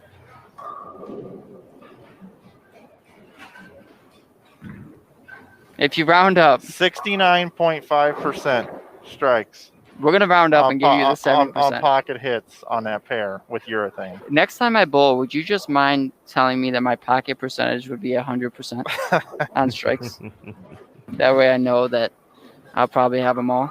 Yesterday I got really lucky and I called a total on a pair, 3 players, 680. Yeah. They bowled 680 on the nose. Oh my. I did say yesterday in match play when Michael Davidson and Tommy bowled against each other that they were pretty similar players, and then they tied. Yeah, you did. 213 apiece, I believe. Yes. So a lot of the good matches taking place down on the high end here. What pairs do we have that we can spectate down there? All of them except for the end pair. We're in game 5.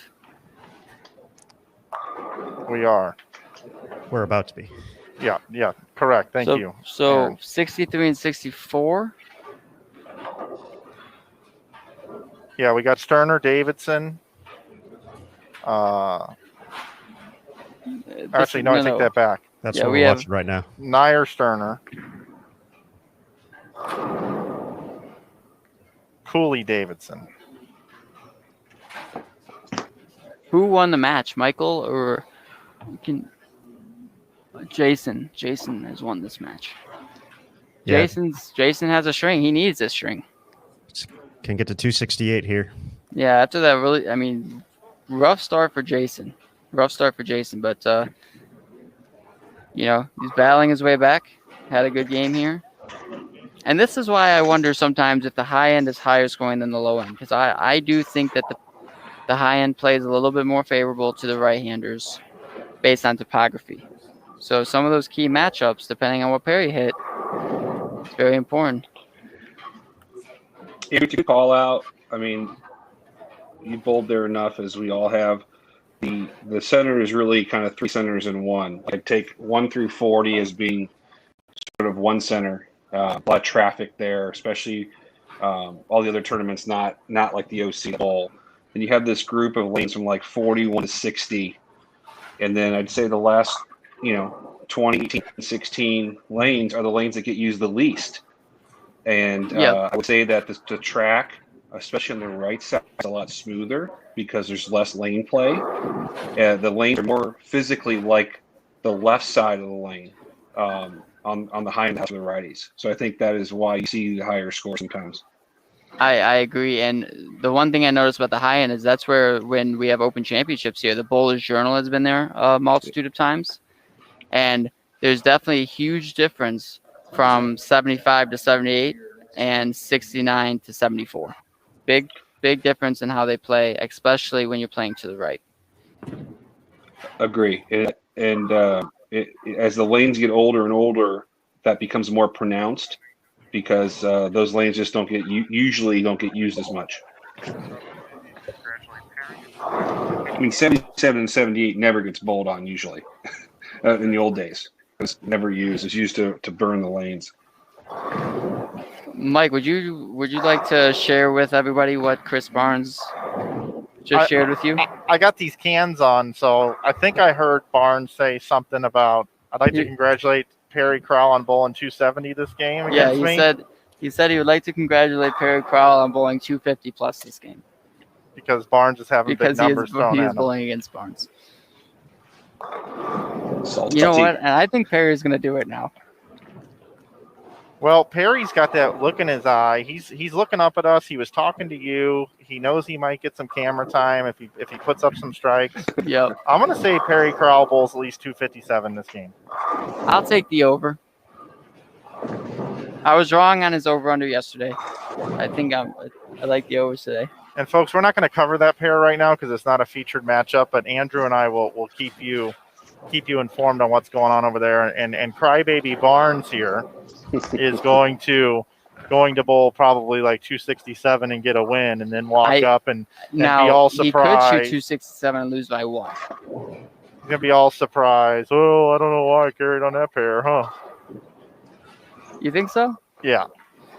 Maybe.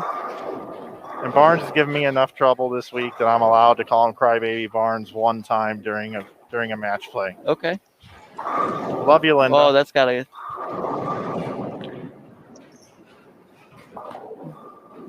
So we have Sterner, Nair, we have Bill O'Neill, Christian Ascona. I'm pretty excited for the scoring update. I've been trying to keep track in my head of how it's moving, but there's a lot to keep track of. It's pretty bunched up there from 9th up, 8th up, I believe. That's correct. Right now we're showing Ascona and O'Neill. You guys want to stick with that, or? Yeah. I would like to see if Bill has one late charge in him. Because if he has a late charge, he needs to start now. Good shot there. Chop the 10 out. Always a good thing to see.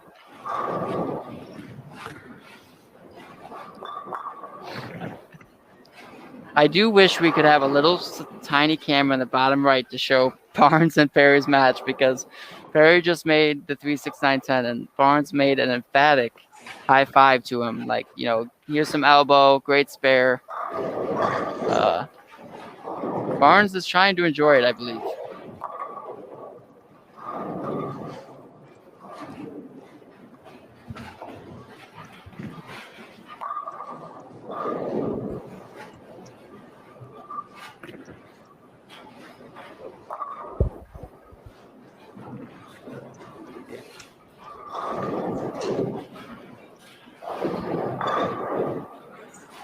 Barnes did just make a great point, though. Something to not go unstated is how good Chris Valle is bowling.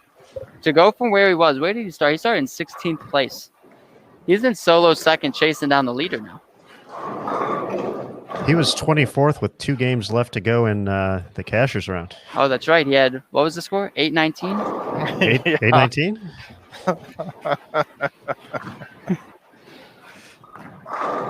Full circle moment right there. That's right. Yeah, we're back. Tim Mack walked right into that the other day.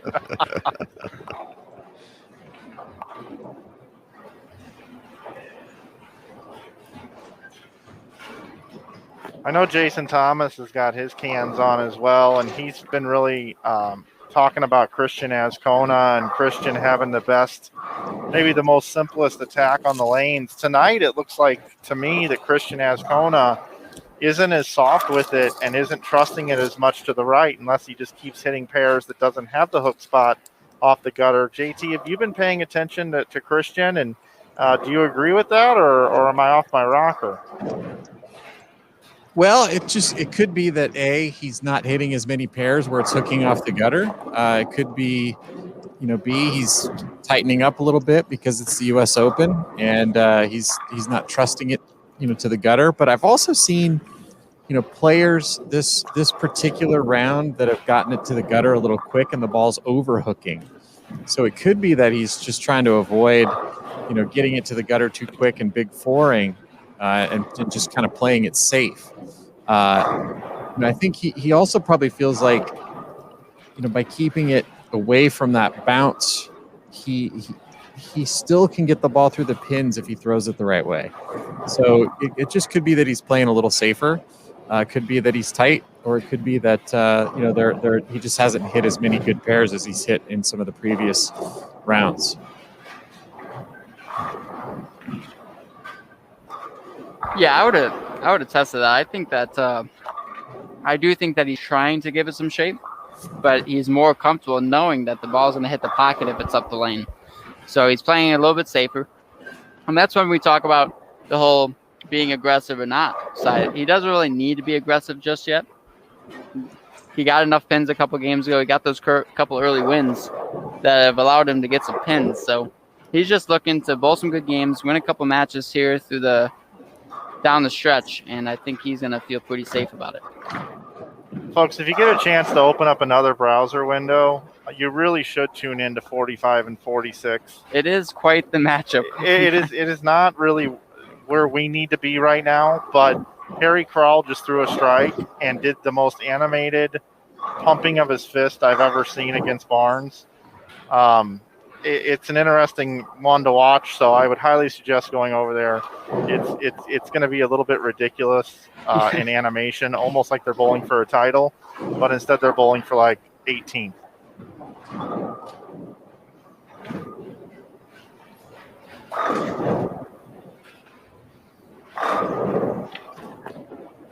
So what you're saying is the competition is fierce no matter what place you're, which is awesome. I think this is a pride matchup. Yeah, right.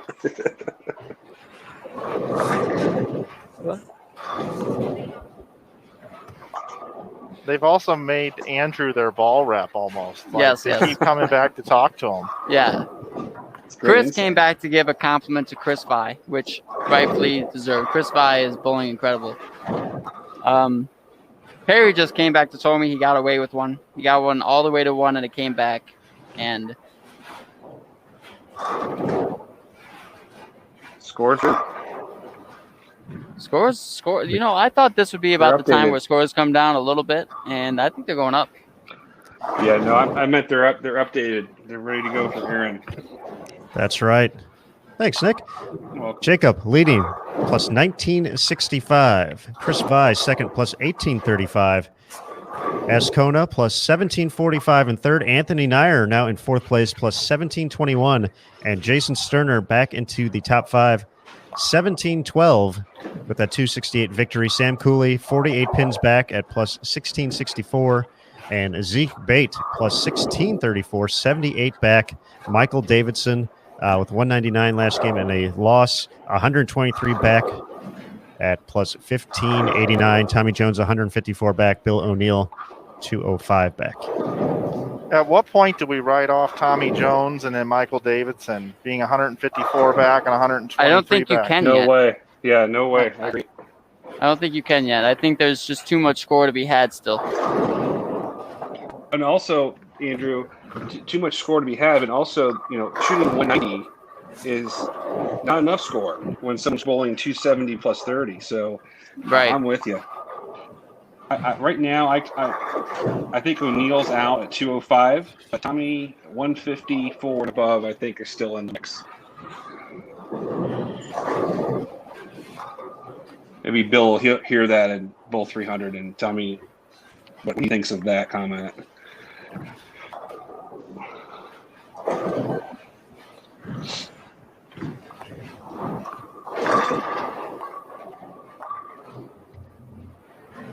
So we have a pretty good matchup so far between Bill and Christian. Christian with strike spare three bagger. Bill now double spare double. Yeah, I mean, like you just can't. The matchup I'm really interested in at the moment is actually 4 versus 5. Sterner and Nyer. Nyer with an early lead. Both of these matches are very important. I mean, those 3 matches, Mike. If you even Sam Cooley Davidson, like there's some really big matchups going on.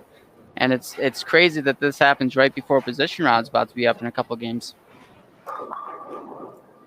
Yeah, the way the schedule works, there's a lot of low-numbered matchups happening on the high end now over the next few games, meaning low-numbered as seeding and positions coming in to match play.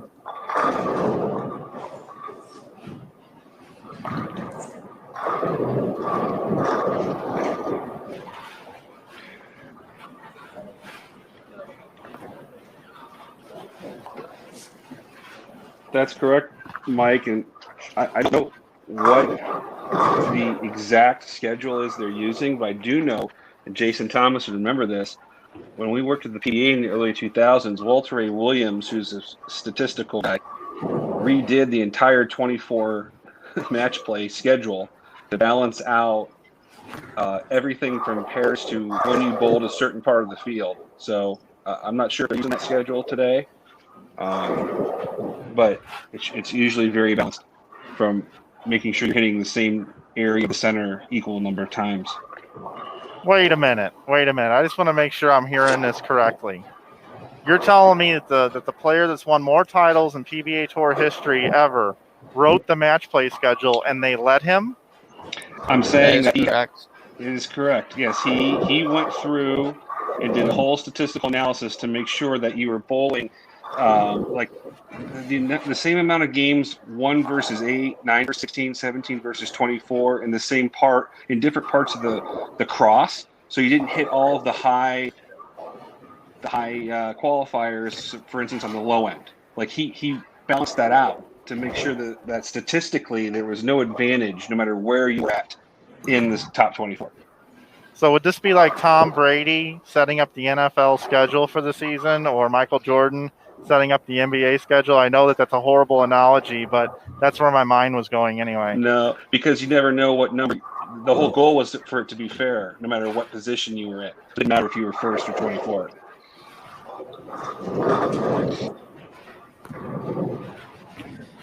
But Mike, I like your cynicism. Nice job. Mitch Hoope with the front 8 on 29 and 30. Belmo with the front 6 against Nick Pate on 41 and 42. Yeah, and Belmo bowled 279 last game, and I was looking at his matchups. You know, he draws Tommy Jones in game number 7, and if Tommy Jones is trying to make a run, he may be drawing a Belmo at the wrong time.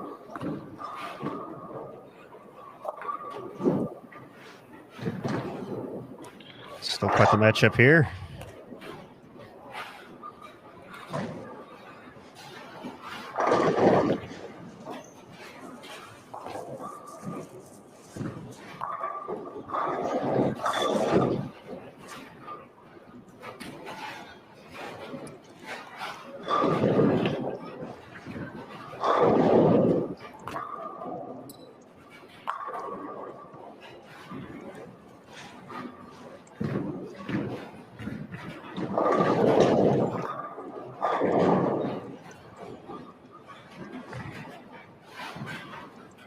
Bill needs this one to keep Christian honest. I mean, quite a high scoring match we got here. Great shot by Bill. Christian is going to max out at 280. Bill O'Neill can max out 279.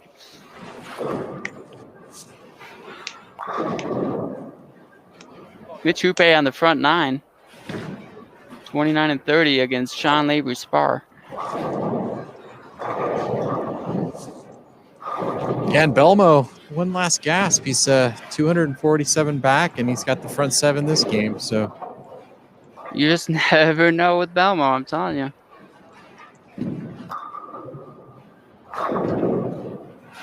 Front 8 for Belmo.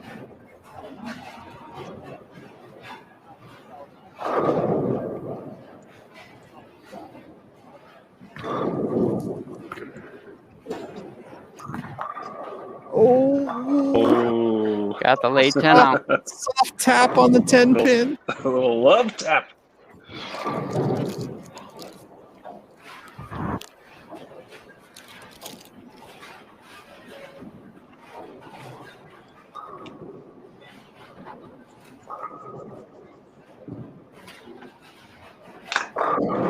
Looks like we're up to 11 for Hoope.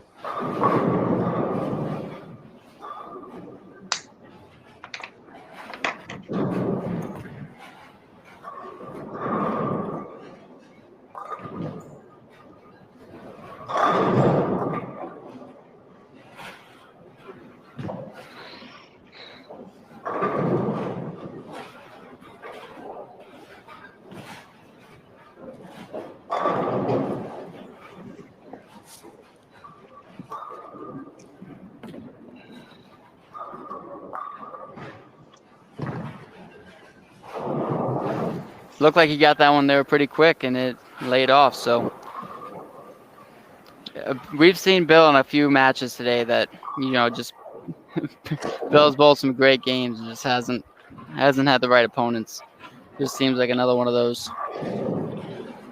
Andrew, this is totally validating your comment about the high end of the house, though. The ball reaction these two righties are seeing. Yeah, I mean, bowled here enough the last few years, you know, and that doesn't say that the high end would play Well- harder if we bowled on something where the angles were different. I just think the gutter plays so well for the right-handers on that high end of the building. You're so right, because you bowl the bowler's journal sometimes at the high end, and the ball would ricochet a corner, and you go bowl your double set on 31 and 2, and it's not even close. And so you're right. Bill O'Neill's not going away here though. Just not going away here.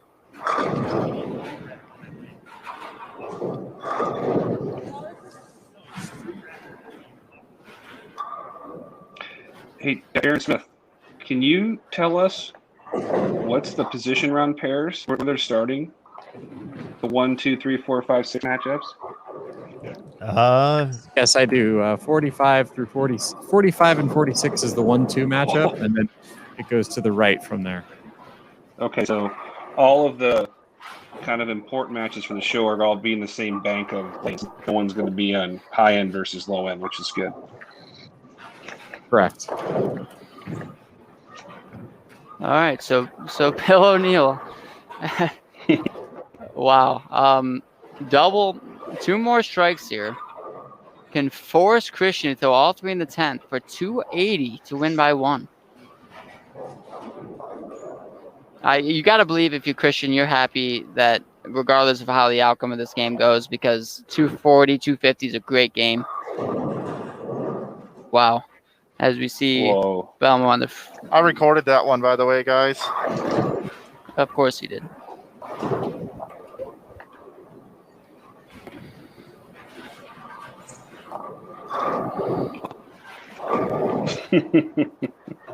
There was just a huge talk down there about the Black Cloud thing. I just got hit up again, this time by Nick Parr, Brett Spangler, Francois. They said I'm 42-4 this week. Mike, you're going to be part of a Friday segment for Spangler. So this one to force Christian is going to throw all 3 in the 10th. We talked about, you just said, is Bill O'Neill out? He's how many back? 205 back. If he somehow gets a win here, 100 pins.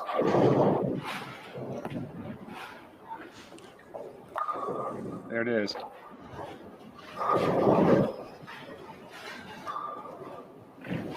Those of you that have been watching the Barnes Perry Crowell match, it's been quite entertaining, and they're in a bit of a barn burner here, as a matter of fact.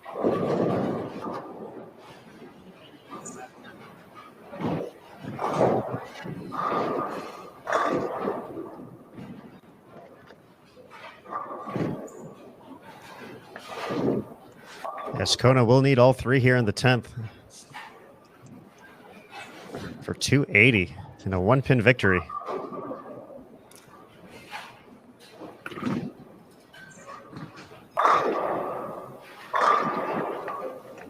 Great shot there. These urethane balls are carrying a little more than 69.5% on this pair this game. Yeah, they're at almost 90 something, 90, 93.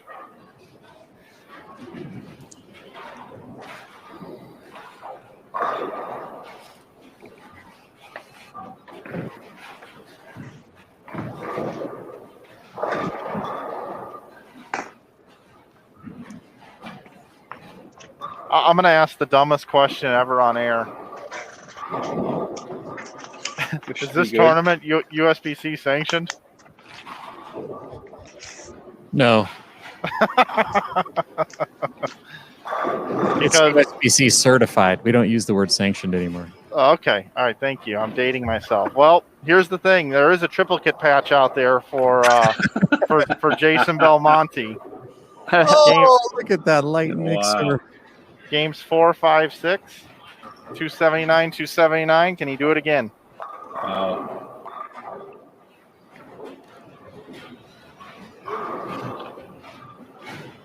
This is a huge game for Arizona. He's gonna, if he wins, or maybe even if he doesn't win, he could jump right into second place here.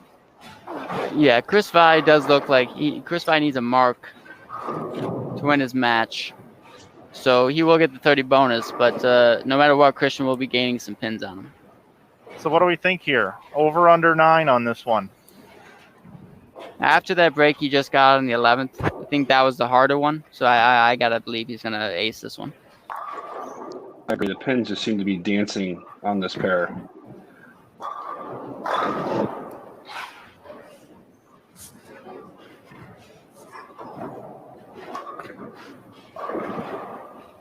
Oh, Baby. Wow. Ouch. That hurts if you're Bill O'Neill. Bill's had a few of those today. Clutch shots by Ascona. Anthony Neyer's going to get a 264 to potentially 225 win over Jason Sterner. Yeah, nice. A great block tonight. Yeah. You know what's Anthony Nyer is not that far behind Christian, and he only lost 16 pins there. So that's another thing to stay aware of. Zeke Bate with the win over Tommy Jones, 222 to 192. Tommy had a rough second half to the game.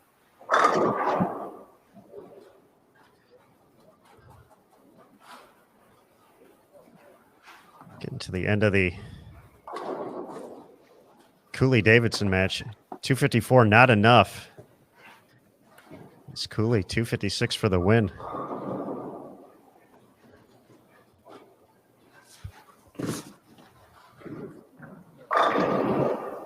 That'll put Cooley back into the top 5, I believe.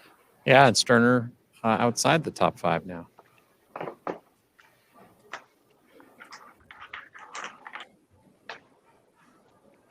Mario Kart.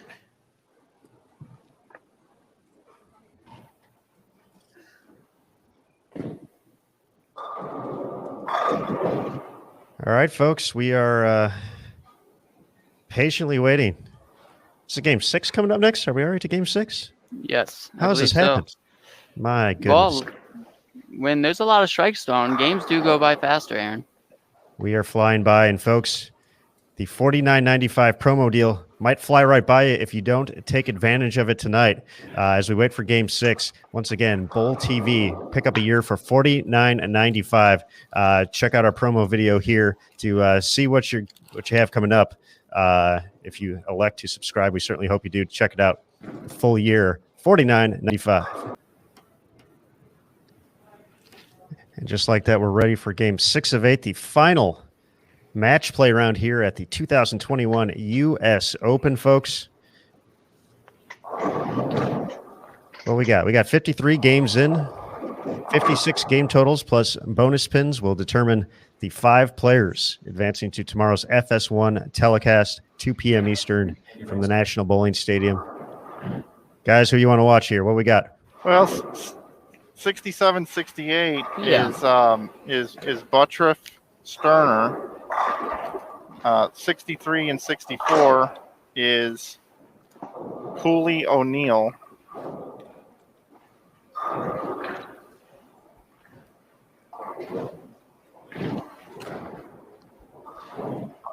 I had Sterner Buttriff readily available, so I went to that one. But yeah, that's the best matchup right now with Sterner on the outside looking in. Bolin, who I want to just call the man.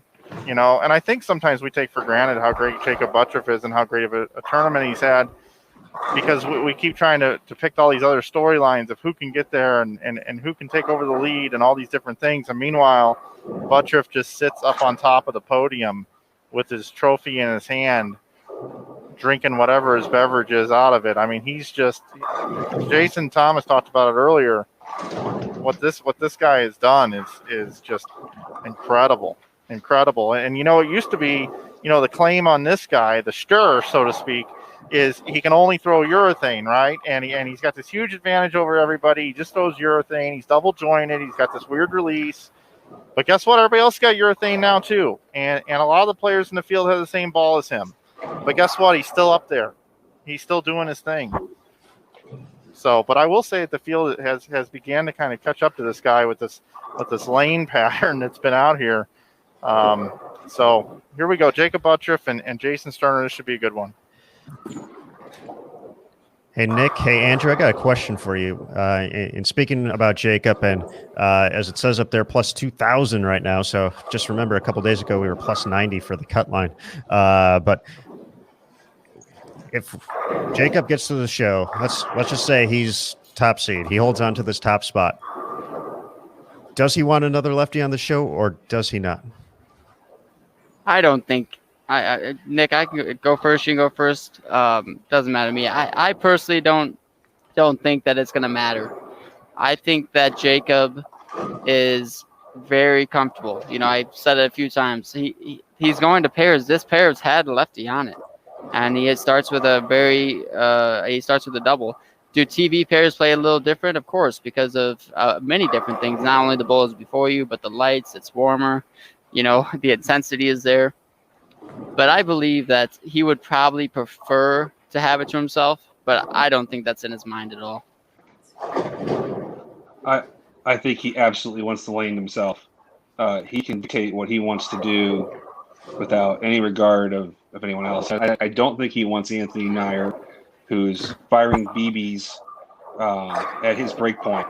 And so, I agree with Andrew to a certain point that if he's confident and he's comfortable, but he's also 0-2 in winning this tournament, and the pressure continues to mount. So I say he doesn't want anyone else. The other comment I'll make about Jacob is there's also in the past, this notion that, well, it's because the lanes are easier on the left side. But you have Jacob who's first, and you have Anthony who's fourth. It's not like there's 5 lefties in the top 5. So this guy's getting the job done regardless of the lane pattern. So I think it's just a testament to the bowler he's continued to become. Yeah, there is no question about Jacob. Like, we all know Jacob's one of the best out here. And when he sees it, he takes advantage of it. That's the biggest difference between those who win out here and come close, right? When you have it and you know you have it, you are the top seed. And that's what Jacob continues to show us, is that when he has ball reaction, he can repeat at such a level that it's really hard to just keep up. Chris Vai is bowling absolutely incredible today. I mean, I haven't seen a performance like this in some time from making a run standpoint. And Jacob is just holding him off. I mean, game after game, it seems like he's just not even worried about it. Mm-hmm. He and Sam Cooley are also tied for the best match play record, 14-6-0. The only two players at 14-6-0. Everyone else with a worse win-loss record. And they're both 14-6, and they've been living together for about 3 months. Yeah, Sam's win at the Cheetah Championship. A couple things about it. One, a very impressive win. To play the lanes the way he was playing them, and to really just run through match play. It felt like he had a really tough match against Brad Miller and getting there. But to get your first win on the PBA Tour is so gratifying, and the confidence that you gain from it, it really just feels like you can't be beat. And these last 2 weeks just go to show you that. He was just off the show, just barely off the show at the Masters, and then he comes right back and he says, you know what, let's put that one behind us, and we're going to have a great week at the U.S. Open. And he is finishing this season out incredibly strong, showing us that he can throw it a multitude of ways and be very competitive.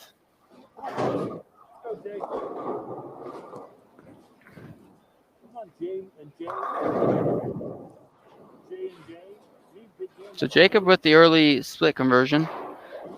Jason needs this game, right? Can we all agree to that? Sterner needs a win here. I think that the guys are starting to separate a little bit. Christian has gone off that huge game the game prior. Anthony Nair having 264 with a win.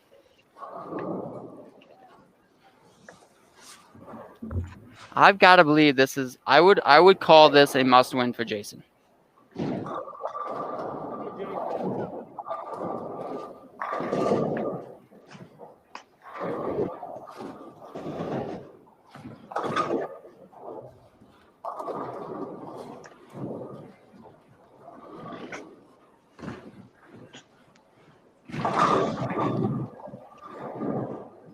I think Jason knows it too, or the early reback in the game shows you that he really wants to get out in front.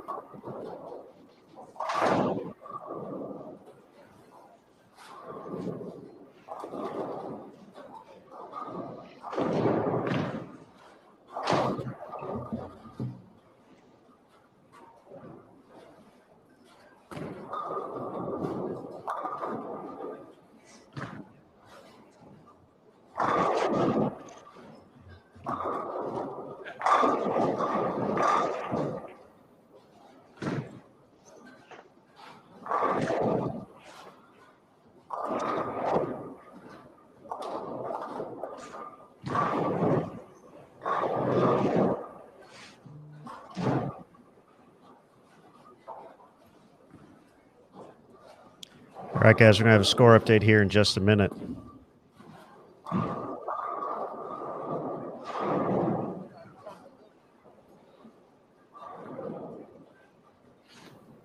With 3 games left to go. That is heartbreaking when you re-rack into a shot like that. It really is. It makes you question, like, why did I re-rack? Why didn't I just, go for it?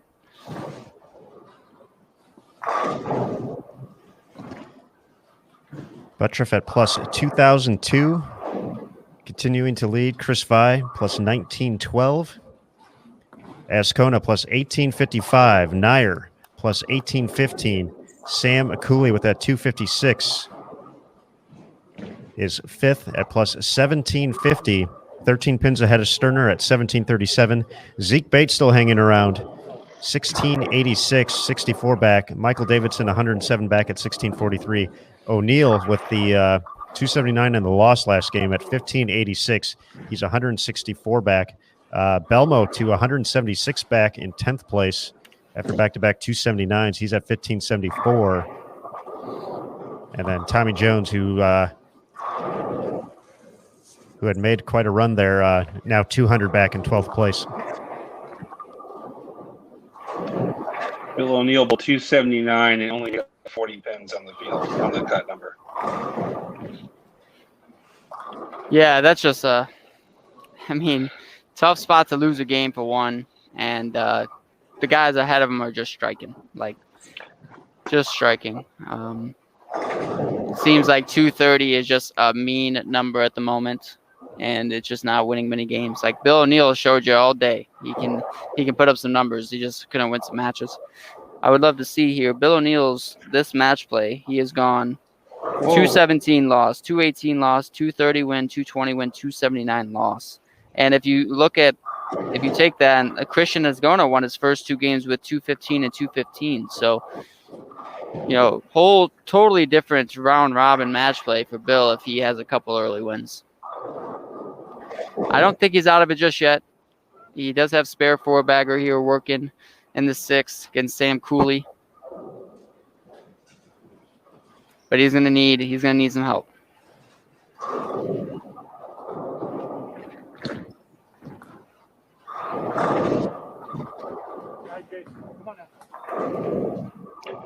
So, Andrew, did a little research on our conversation about whether Jacob had one other lefty or not. So on this pair, Jesper Svensson bowled a game on this pair. And Jacob, I think, made 2 pretty good shots on that left lane. He's gone high both times and looked a little agitated. So it's be something to continue to watch. How many lefties have been on a pair of lanes as we finish this out? Yeah, Chris Vi is 1 pin down to AJ Johnson here. He has a max score of 268, but it's very early in the game, frame 5. Jacob's got to feel like if he just bowls a few good games, he's going to have the lead. And I think he's more agitated that he probably made a move and it wasn't enough, or it wasn't just a quality shot. I don't think he's mad at the results. I think he knows he could have moved maybe a touch more. But if Jason strikes here, he's in firm control, taking advantage of a missed spare by Jacob.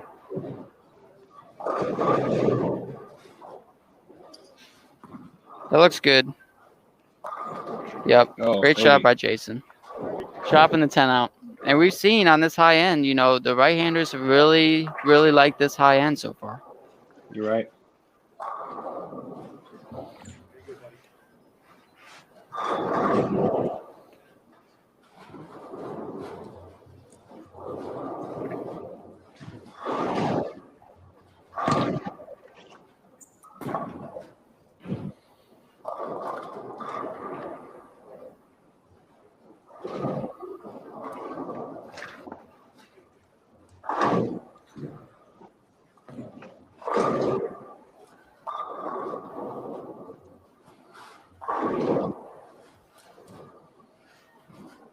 Zeke Bates with triple open, double open. So max score of 228, and Packy Hanran has a max score of 258. So Zeke's going to need some help to finish this game out to stay close.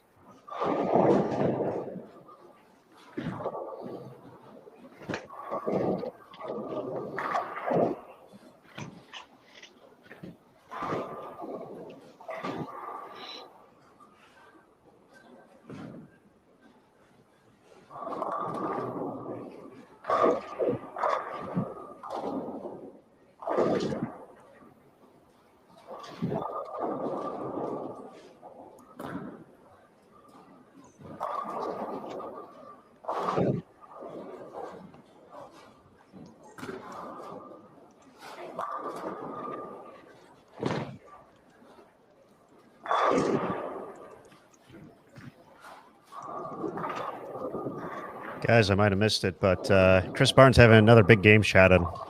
Yeah. That I did not miss it. I wasn't going to say it just yet. He's had a rough go at it today. So Jason in firm control here. A couple good shots here down the stretch, and he will take home a much-needed win. And I can't really see all the way down there. If one of you guys could tell me, I'm pretty sure Christian Ascona has a 5-bagger working going into the 8th in a tight match with Davidson. Correct. He's got actually 6 in a row now. Open spare, 6-bagger, can shoot 269. Davidson has 259 max. Okay, so close match there. Christian's pretty much trying to solidify the 3rd seed.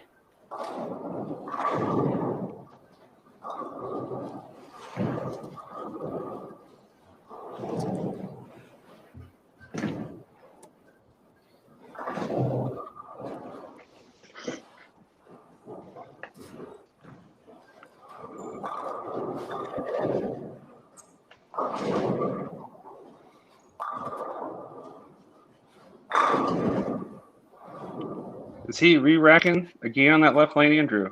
It looks like it, yeah. Throughout the couple of weeks here, we've definitely had a couple lanes that have given us some bugaboos, just appearance-wise. Whether it really affects it or not, we don't know. But I know 72 was an issue for a couple of days during the Masters that they had the mechanics fix. I don't remember much about 67, but obviously Jason, he could be doing it just to calm the nerves.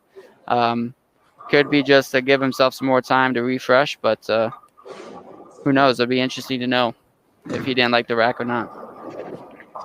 Ascona split in the 9th, unable to convert his max now down to 233. That's got a hook. And that's got the benefit of the re-rack on that one. Anthony and I are 214 in this game. Sam Cooley, a little bit of a slow start. Max at 225 and potentially a loss as well. Bill O'Neill pacing 230s. So this could be a huge opportunity for Sterner. Wow, look at that frustration from Jacob. Yeah, and this is the time that somebody needs to step in. Let him know, like, hey, you're fine. Let's just finish this game out, move on to the next one. Because Chris Vi is max of a 215 down here on 47-48. And you're not really searching for score much anymore if you're Jacob. You just want to stay out of trouble, make your spares, those good shots in there, and get through this. Because you just want to get into that position round with a little bit of a comfy lead, and you want to bowl for it. Andrew, I checked my pre-tournament notes, and 67 was on my list of racks to fix, which they did. All right. So I'm glad. Looks like they did, or these pin setters, sometimes those pins still move off spot because of how they're constructed. But we do take a look at that before the tournament. But as you know, not every rack is going to always be perfect. Right.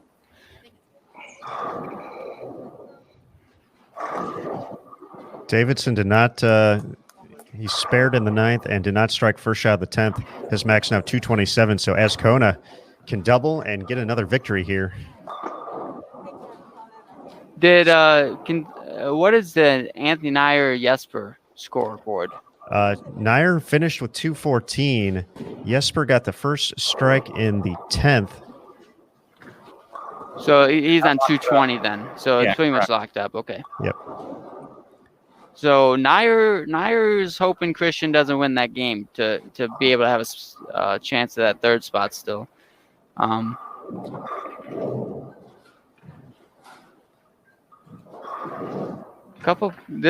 going into game 7 next.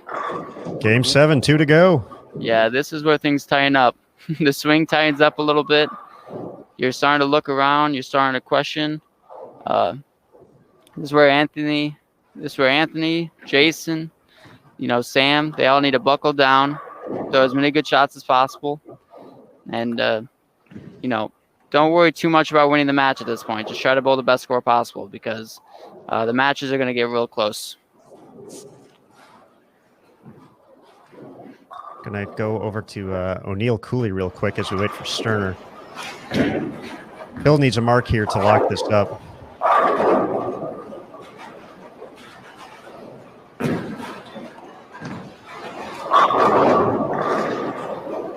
Didn't like it, but it's going to be a victory.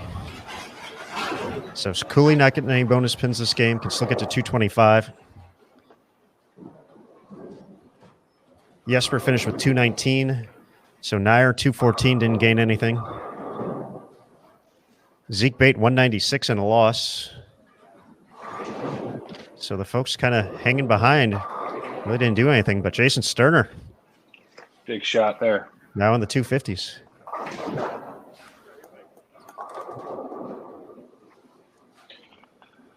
And guys, as we look at the next game, I did some look at the pairings. You're going to have Jacob and Anthony Nair, the two lefties, on pairs that they started this block on.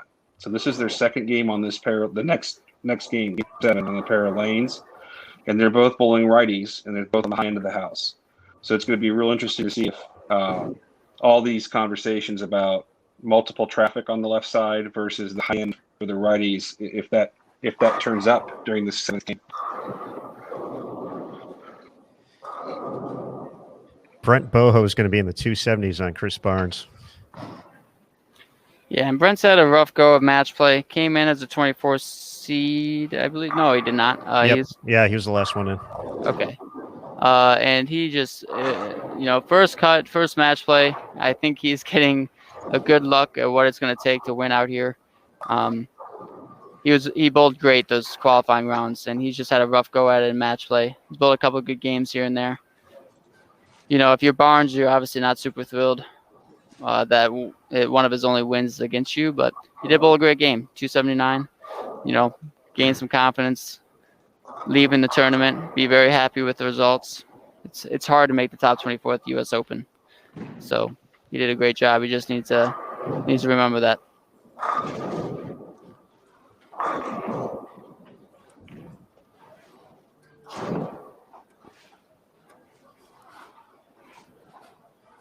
Just a heads up, folks. After Game 7, as we anxiously await the position round.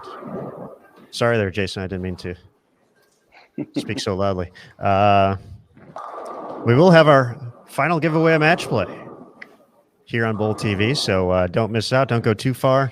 Once again, we'll try and knock that out between. We'll have a short break as they just verify all the scores between Game 7 and Game 8 for that position round. So I would look out for that. Sorry to interrupt you there. I would love for next matchup, 65-6. It is Christian Ascona and Anthony Nair. And I believe that this may be a position round game as well. So they may be bowling each other back-to-back games here. Great point. How about that? It just automatically flipped there. Like JT heard us talking, even though he's walking around somewhere. Excellent timing. Excellent timing. But I think this next game is an interesting one.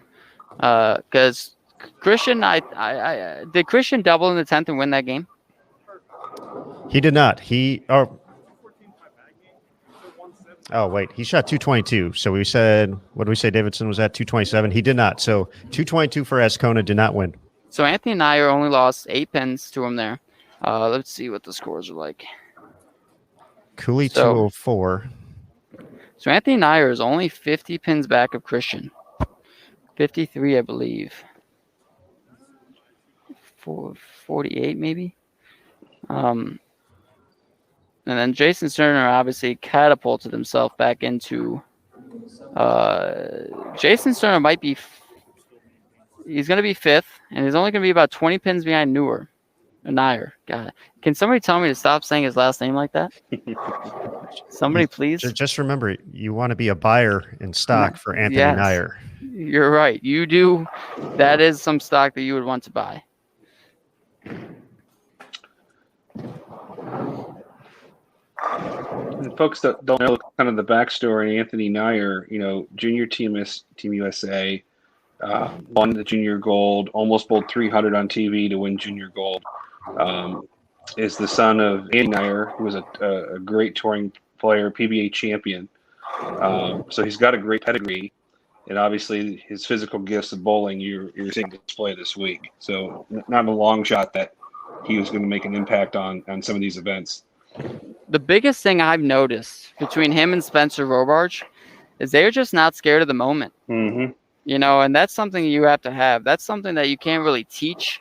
That's just something that you got, and you can tell these guys have it. So I have a feeling that Anthony Nair will have a very, very long career out here if that's what he decides to do. Yeah, it was an Aaron, if I remember this, and JT was pretty emotional when he won the junior gold at the training center. His mom had passed away. And this kid he had blinders on. I think he had the front 9, and just when he won, all the emotion just came out for him and his sister and his dad. And it was just an amazing experience and tribute to watch him win that. Oh, early opening by Christian. That'll loosen your swing if you're Anthony Nair. That'll loosen your swing. Wow, gave me a break to start this match. Let's get off to a strong start. I expect a couple good ones out of here. I just talked him up. I just told him he's not scared of the moment. He's going to show us right here. Okay, stood up on it. Good result.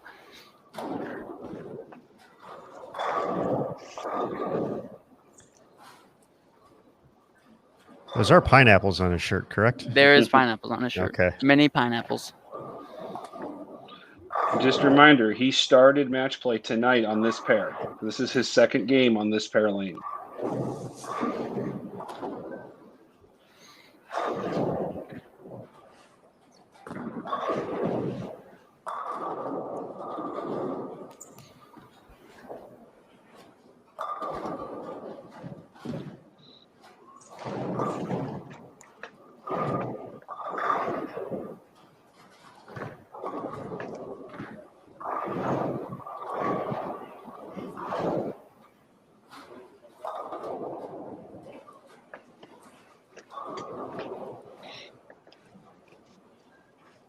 I am with Jareth. Pineapple does go on pizza. Let's go. Where's Canizaro at? Canizaro, And Larson just confirms it. He also believes that right pineapple goes on pizza. Pineapple goes on shirts. That's fine. That's okay. The international sign of hospitality, but the worst hospitality would be to serve somebody pineapple on pizza at your house. Well, if you ever want to come over and have some pizza, Matt, I will gladly serve you up some pineapple with a side of bread.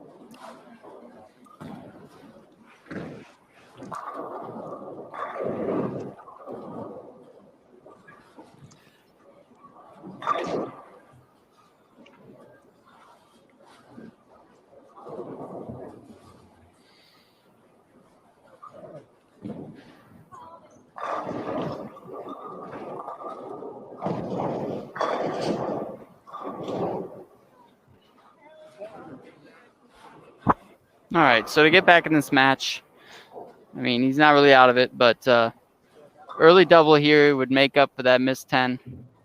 Put the pressure back on Nair.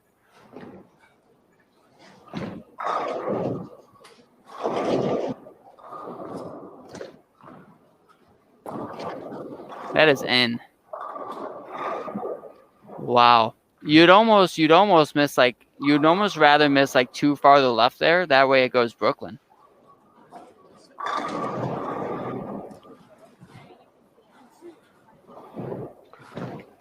Andrew, is there anyone playing further left than Christian right now? I mean, With he seemed always urethane, to be no. left. Right. Okay. No.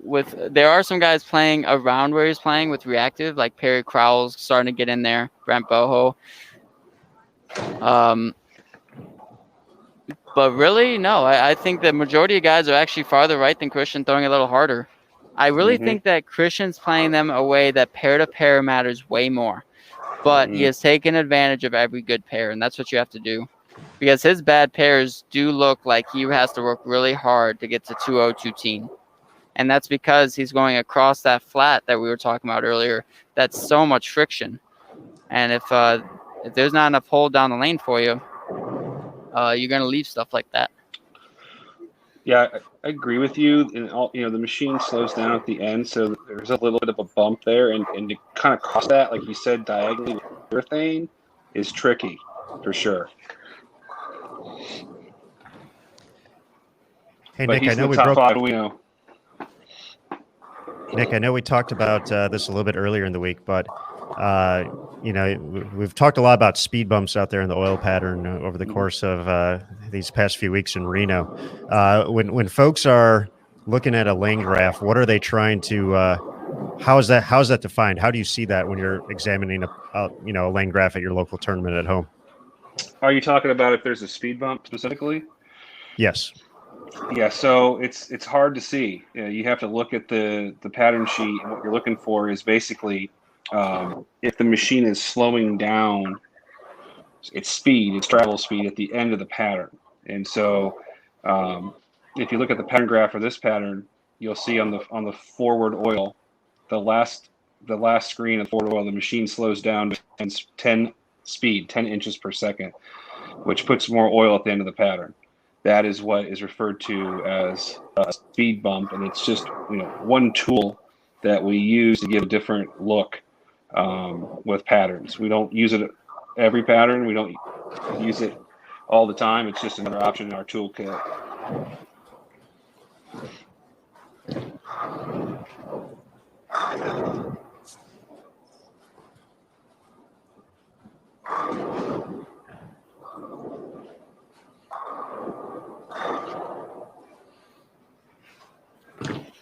All right, so left lane again for Christian. He has a 10-pin whiff and a bad shot for a 4-9. I think that he's going to probably actually move a couple left here and try to throw it farther right. And he needs this one to get back in this match because Nair has a pretty comfortable ball reaction on both lanes.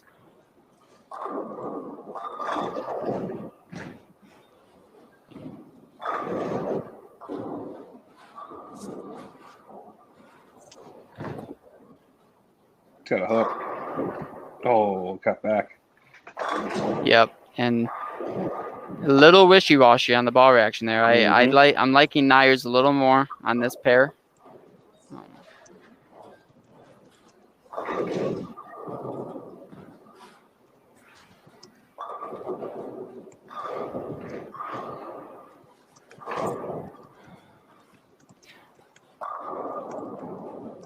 Was there a breakdown on the end pair for Jason Sterner and Bill O'Neill?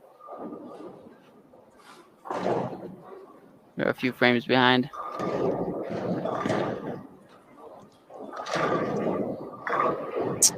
There was actually a ball return on a pair that went off, and it took him a minute to get Jason's ball back. Okay. Folks, we got a score update. Buttriff leading plus 2,018. Vi second plus 1906. Ascona third, not too far behind Vi, plus 1877. Sterner in fourth, plus 1836. Anthony Nair fifth, plus 1829. And how things have changed. 75 pins now. The difference between Nair and Sam Cooley at 1754. So Sam now down 75. Davidson down 129 at plus 1700. Zeke Bate 147 back at plus 1682. Bill O'Neill 159 back plus 1670. And then Matt Sanders 224 back in 10th plus 1605. So some separation, but things have gotten tighter within the 2 to 5 range, and just 77 pins separating second to fifth. Yeah, he liked that one a lot more. Got there a little quicker. Yeah, and a couple guys I'm watching right now, Michael Davidson and Sam Cooley, they both need big games this game to still have a chance going into the position round, and both are putting up big games. Davidson still can shoot 268. He's through 8 frames, and Cooley still has a possible 290, but he's only in the 6th.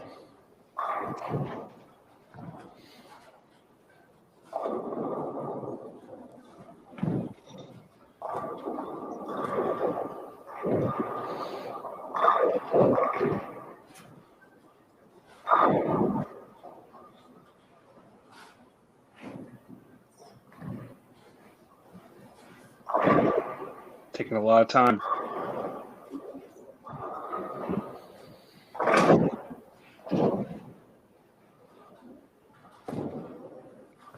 Got all the way over there that time. Oh, he Got did. the late 10 out. Yeah, he's trying to shape it more than most. I just think Nair has these lanes on lock, guys. I really do. I agree. I'm trying. He's trying to show me up here because I did say I think he has it. I mean, I don't think there's any way that he doesn't show up here. Yeah, if he gets 250 to 270 with the win, he can pretty much punch himself in the show. Yes, and this is a big. I mean, this is a big game because there's It's a chance. in. Oh, lays there, but there's a great chance that he could. I mean, if you have 2 big games here, you're looking at getting out of that first match. Yep. Chat is getting lively. Packy does have front 9, 9. 41-42 for the second time today on that pair, I believe. Was his 300 on that pair? It was what, game 1? Let's see, Packy 19. It was on 41 and 42. Yeah, so he's going for his second 300 on 41 and 42 in 1 block. Is that the pair he started on? Is that what you said? It is. Great Yep. shot by Wow. Nair there. Make the spare, get past it. But yeah, that's Mitch Hoope is bowling a great game, and it's just not enough. Packy is just hard to handle on that pair. We're gonna have to change the name of 41 and 42 to Packy Hanrahan's Playhouse. We got. Hopefully, he's on there in the position round. We'll see if he can shoot 900. That would be awesome.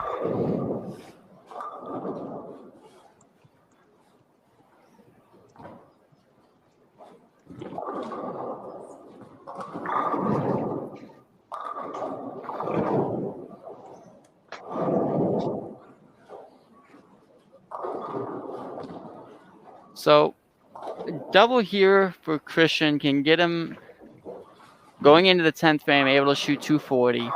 Anthony Nair can shoot 259.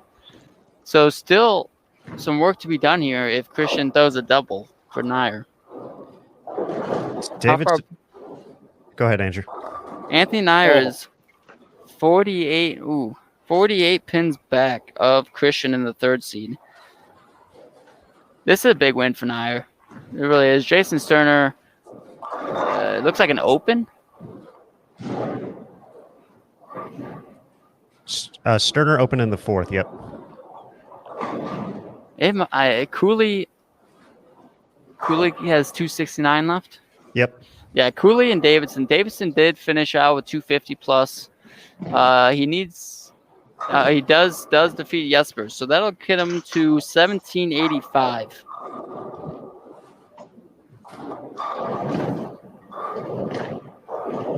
Head over to Packy real quick here. Looking for 10. No, we're looking for 22.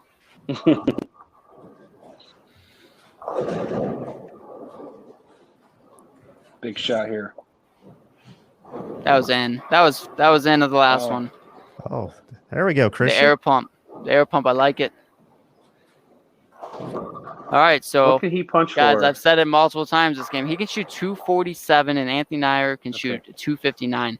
I've said it. I think Nyer has what it takes. I think he knows what it takes to win. And this is one of the biggest matches of his young career. Great shot. Going into the 10th, needs the first one, 9 spare to lock him up. Packy going for the 11th one.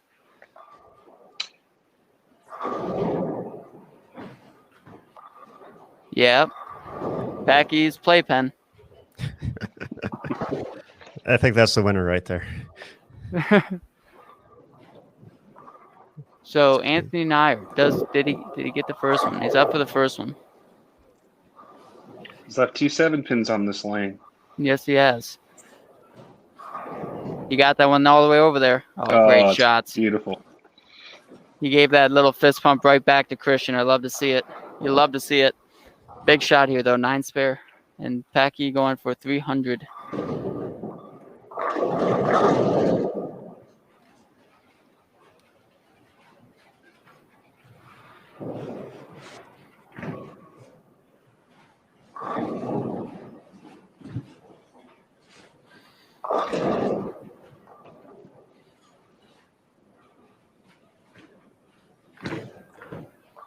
That's in. That's way in. Not his best.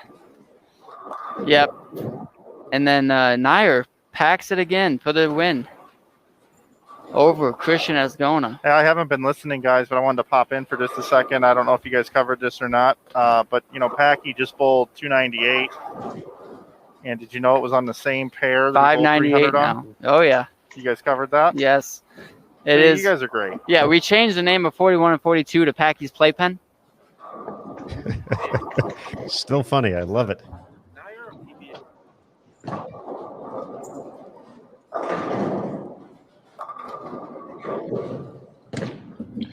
That's a professional game there by Mr. Nyer. That was all That was a business. great game by Anthony Nyer.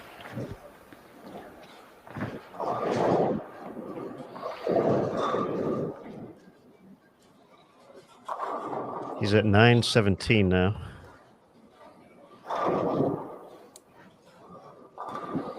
Cooley can still shoot 260. JT, are you setting that one up right now? By chance? We'll get this first shot from Christian. He's going to get the win. Thanks, JT.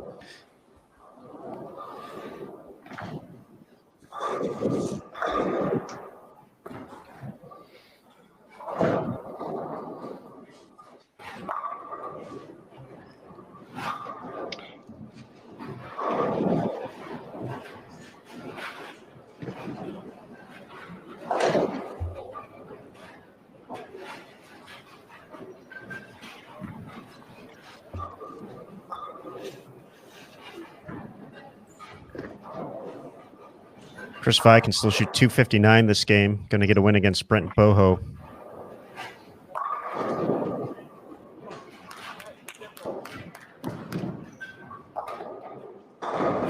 Sterner in some trouble, though.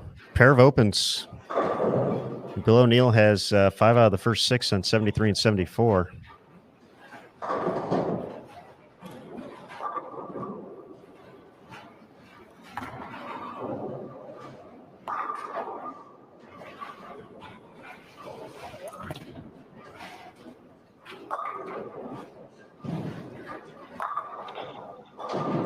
Again, this pair for Jacob. He bowled on this pair. He started on this pair. There's been some lefty traffic on this pair.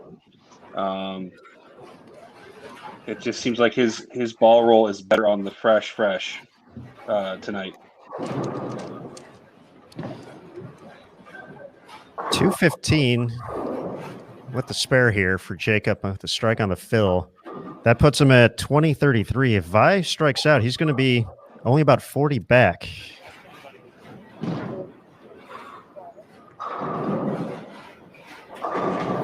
Ascona did finish with 47 in the loss.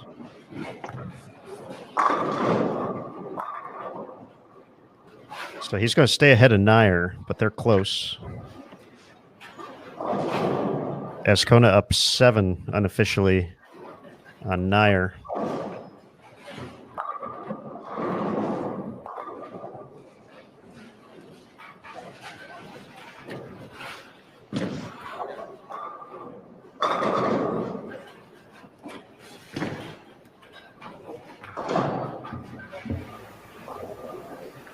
So, go ahead. Andrew.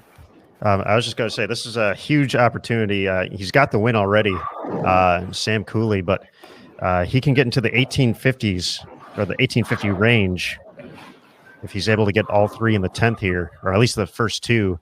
Sterner with a double in the 7th and the 8th, looking like he's not going to get the win. Can still get to the 230s, but if he has one miss right there, they're essentially even heading into this last game. That'd be for big the final shot here spot. by Sam.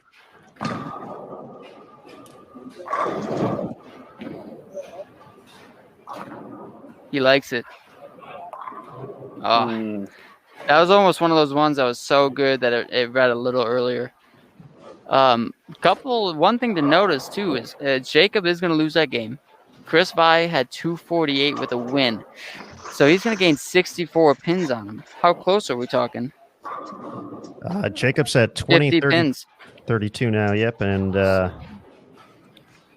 so they Chris will is be at bowling for 1984. it. So if Chris wins by 30 in that matchup, and Jacob's lost it a little bit those last couple of games, it will be a close one.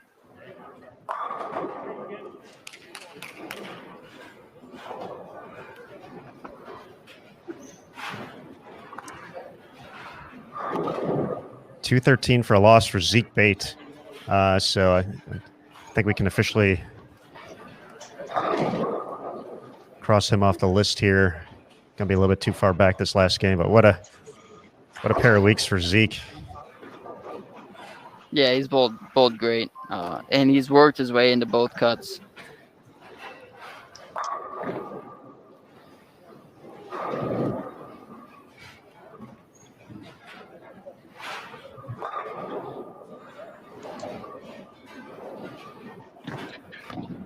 Aaron, is the first pair, or Jason, is the first pair used 45 and 6, or is it 47 and 8? Is it the second grouping of lanes?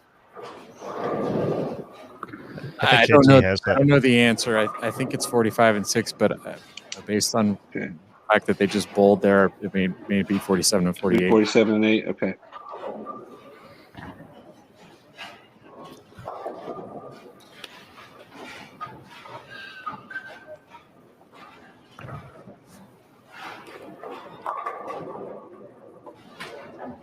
All right, off camera, 73 and 74. We can kind of see at least the lane track. Bill O'Neill's going to win the game. He's going to be already in the 260s, could be in the 270s. Sterner, since the open in the 6th frame where he had 113, has struck in the 7th, 8th, and the 9th.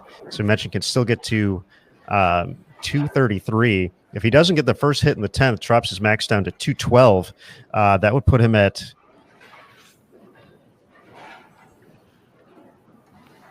1848, and Cooley is now at 1831.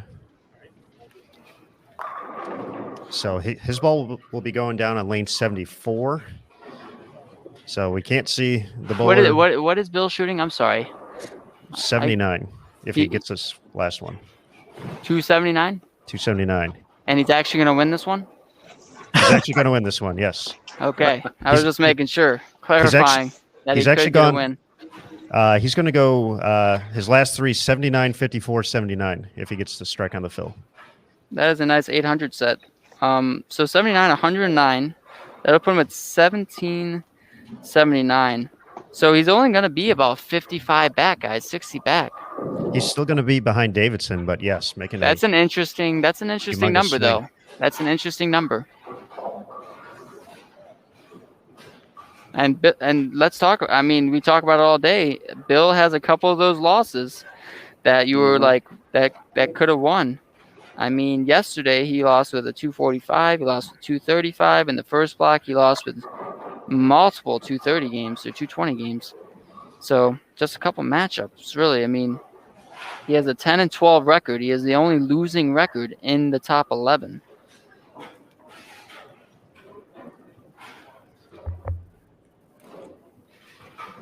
match play. The only thing that's going to be working against him in the position round is that, one of the guys that he's going to need to pass is going to get the 30 bonus pins. Right. So he's going to need a big game, but he's shown you the last 3 that he's going to have a big game. And at 210 and a win, and Bill has 270 and a win, he's right there.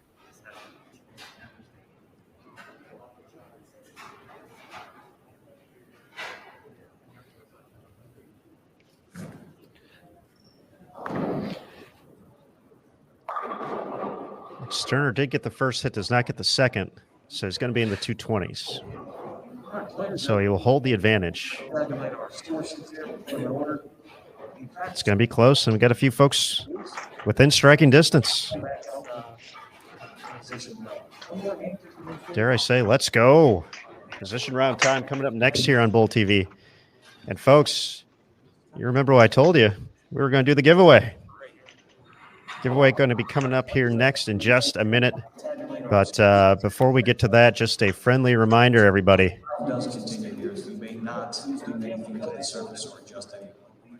The Super Promo VIP special offer, $49.95. Time is running short, folks. We are going to start taking stuff off the website just in a little bit here. So if you don't get this opportunity in now, I don't know when it's coming up next. $49.95 for a year of Bull TV. It's going to go back to $79.95.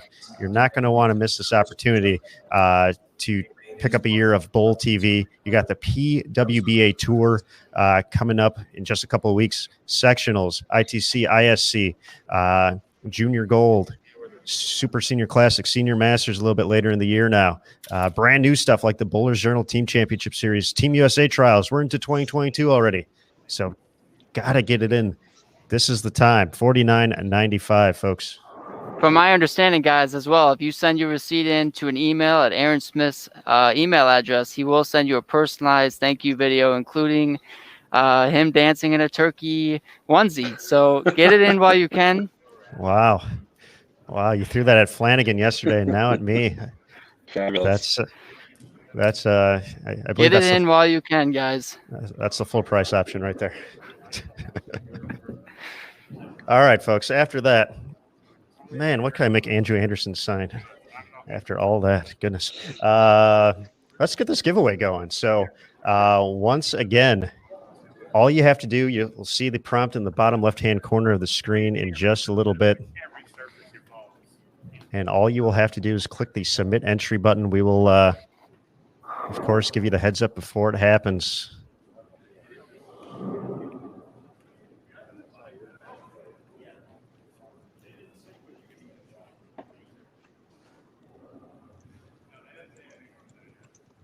What are we giving away? I always forget. Forget the order. Amazon Fire 7 tablets.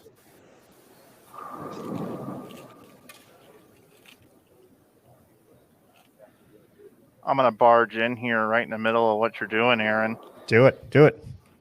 We also promoted another very special situation here. Aaron Smith had 147 Instagram followers the other day. Jeez. And we handed out his Instagram handle, which is USBC Aaron, AARON.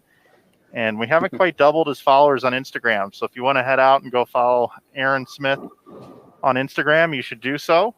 USBC Aaron. We want to try to get this thing up to about 300 followers. He actually updated his Instagram stories for the first time in over 2 years.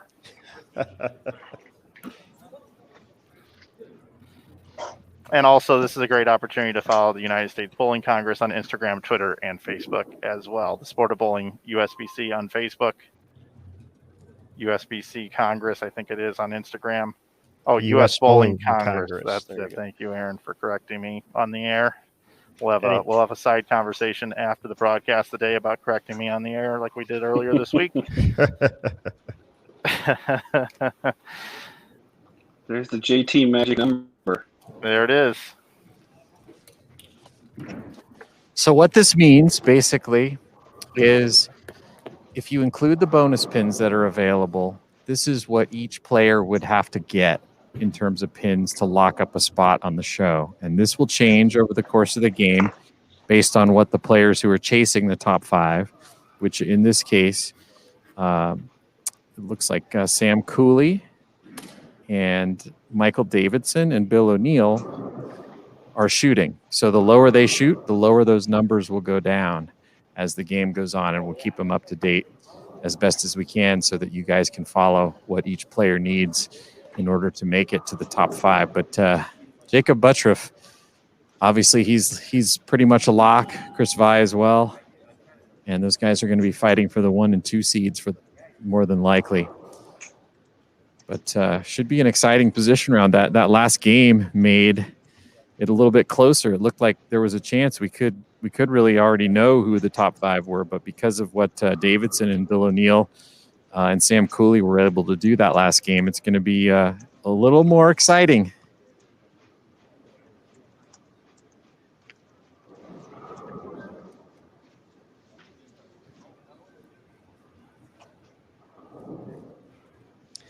Thanks for that, JT. And as that rolls off the screen, let's start the giveaway, folks. So once again, you'll see a prompt in the bottom left-hand corner of the screen. A giveaway will begin soon. Watch here to participate. They'll count down for 60 seconds. Another one will pop back up. Giveaway has begun. You'll see the submit entry button. That's all you have to hit for a chance to win an Amazon Fire 7 tablet. If you're in full screen mode, may want to take it out of that, so you can see the chat and everything, but it's underway. Good luck, everybody, as we wait for the position round here on from the U.S. Open. So that's out in the world. It happened.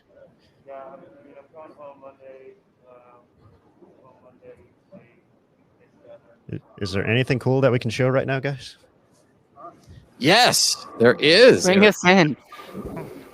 How about this? Oh, wow. Yes. Pretty What is cool. that, Nick Oakland? What is that a picture of?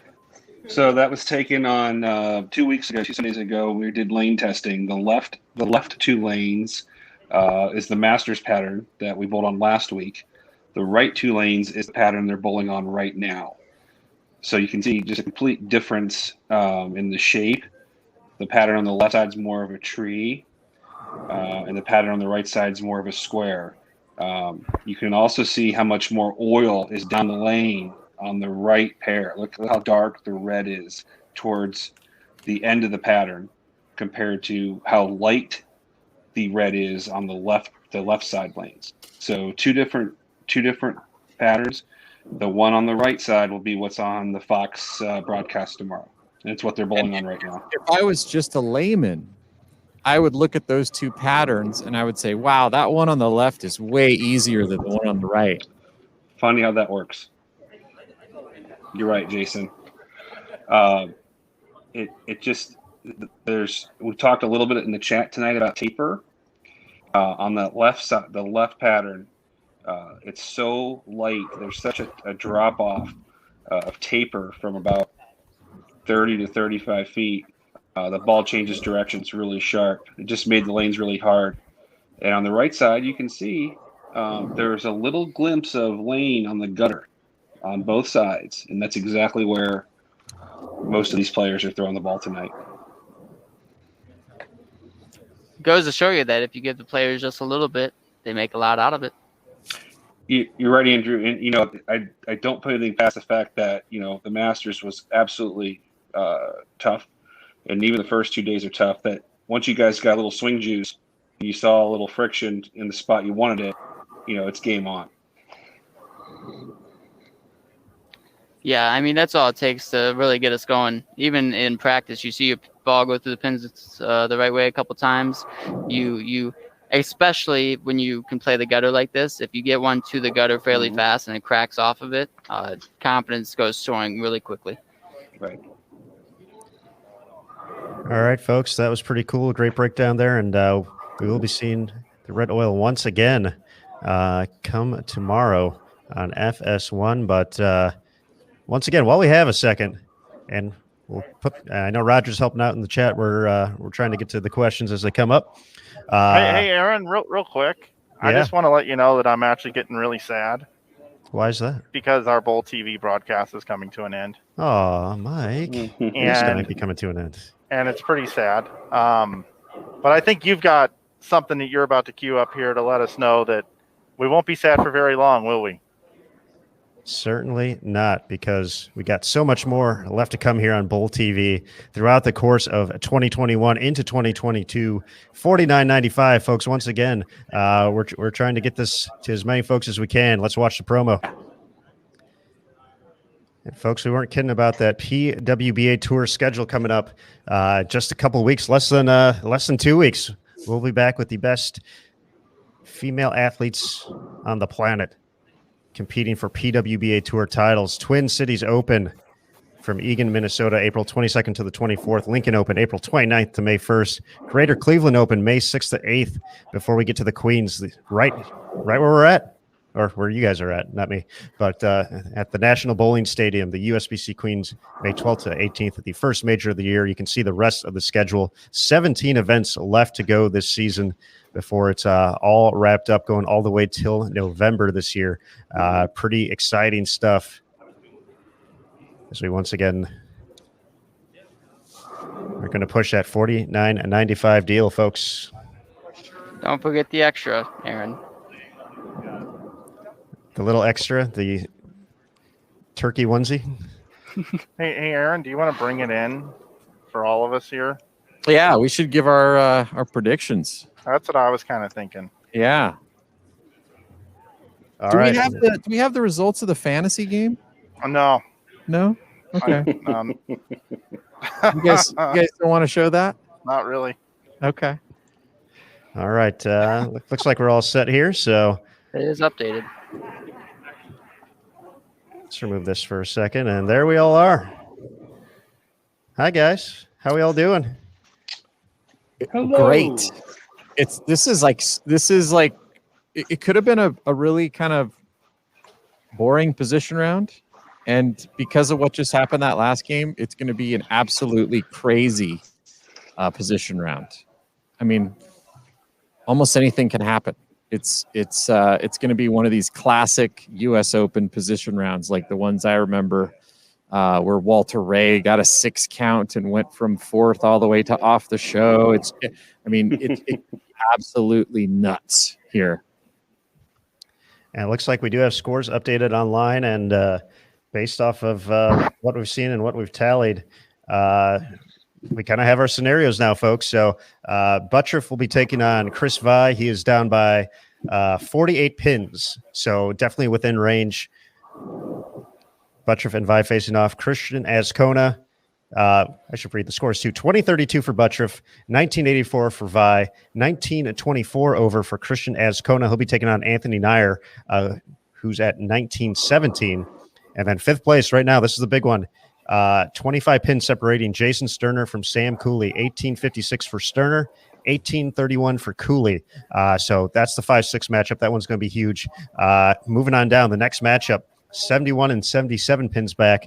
Michael Davidson at 1785 and Bill O'Neill at 1779. So that is the official tallies here on our updated PDF, and we got the magic numbers rolling.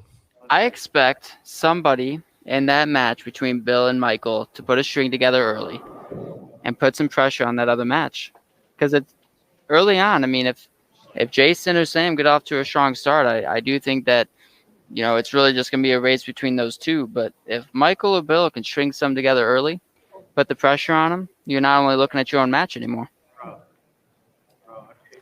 Yeah, no, totally. I couldn't agree more. I mean, you know, if Sterner struggles and those other 3 guys behind him, you know, start stringing strikes, you know, it could be a race, you know, for one spot between 3 guys. My prediction on this, and I'm going off the assumption that 47 and 48 is the pair that the Buttriff Vi match is going to be on. I'm taking Chris Vi. Nyer and Sanders both have bowled a game on 47 and 8. It's got the most traffic of any pair that Jacob's hit today, and I think he struggled when it's had more traffic. So I'm picking Vi to win that match, and then I'm picking to make the show. I'm picking Cooley. I like who was on the pair before him on his draw. I think his angle will be the winner. So I'm picking Cooley to finish 5th and Vi to overtake Buttriff. Are we just going around the horn here? I got a question for you guys. How safe do you feel the front four or top four are? Butcher, Vi, Ascona, Nair. Any of them not make it here? I think they all make it. I think the positions change though. Agreed. I do think the positions change a little bit. All right. Well, Yeah. if that is the case, back-to-back major events with an 18-year-old junior Team USA star making Andrew, the show. Andrew, what are you thinking over there? What am I thinking? Yeah, I know you're trying to figure out and paint a scenario for your boy Davidson to make it. I would love for Davidson to make a run here. But honestly, what I'm really thinking is how I believe that Anthony Nair is going to bowl a fantastic game and give second place a run here. That is my bold prediction of the night. I think that the top four is safe. I do think that the Sterner Cooley match, one of those two will probably be the fifth seed. It's going to take a lot out of either Bill O'Neill or Michael Davidson to get there. But I have a feeling that Anthony Nair is going to bowl an incredible game and give second place a run. Okay, so I want to paint a picture here. Let's just say Sam Cooley beats Jason Sterner 225 to 224, right? That would make Bill O'Neill have to bowl 53 pins better. 270. So 278. Yes. Okay. And he's had two of those in the last 2 But it games. makes Michael Davidson, it gives him 6 more pins, so 272, right? Yeah. Now, what if this Cooley Sterner match is a barn burner 2-0-2-0, right? I Well, think now we're that'll make looking- it very interesting. Now we're looking 260 and a win out of O'Neill or Davidson to jump in. Yeah. Now, if we're really going to get some scenarios, what if it's a 200 tie? And 50 or any tie at all with 15 Yes. on the bonus. Yeah, exactly. And then you're talking the 30 pins. You're only looking at 240s, 250s. I mean, we have a lot of scenarios here, guys. We could keep going through them. There's a chance that somebody shoots 106. Let's be honest. There's a chance that somebody shoots 300. If there was a betting window right over here in the National Bowling Stadium, It's called a bracket Whatever. office. whatever the bet would be, I'd have to look at the odds on Bill O'Neill to make the show. I think that would probably be my bet as a long shot. I've been saying all night that Bill is just working his way up. I mean, we've talked about it so many times. There's so many close matches that he's almost snuck by. And his last few games, 820s he shot, 813 or something close to that. If Bill doesn't make the show, he's going to miss it by less than 30, and it's going to come down to that 280, 279 match. Maddie Correct. C hasn't weighed in yet. Maddie? You know, I'm looking at this top to bottom. We got 8 players, and I'm looking at storylines, right? You guys are looking at the numbers and picking the players, and I'm writing 8 stories in my head right now on who wins this thing. Because I think it's great. We're looking at the people and the personalities and some of the things they've gone through. The hamburger hand to Jason Sterner, Sam Cooley, and all he's been through coming over here and spending months and months at a time.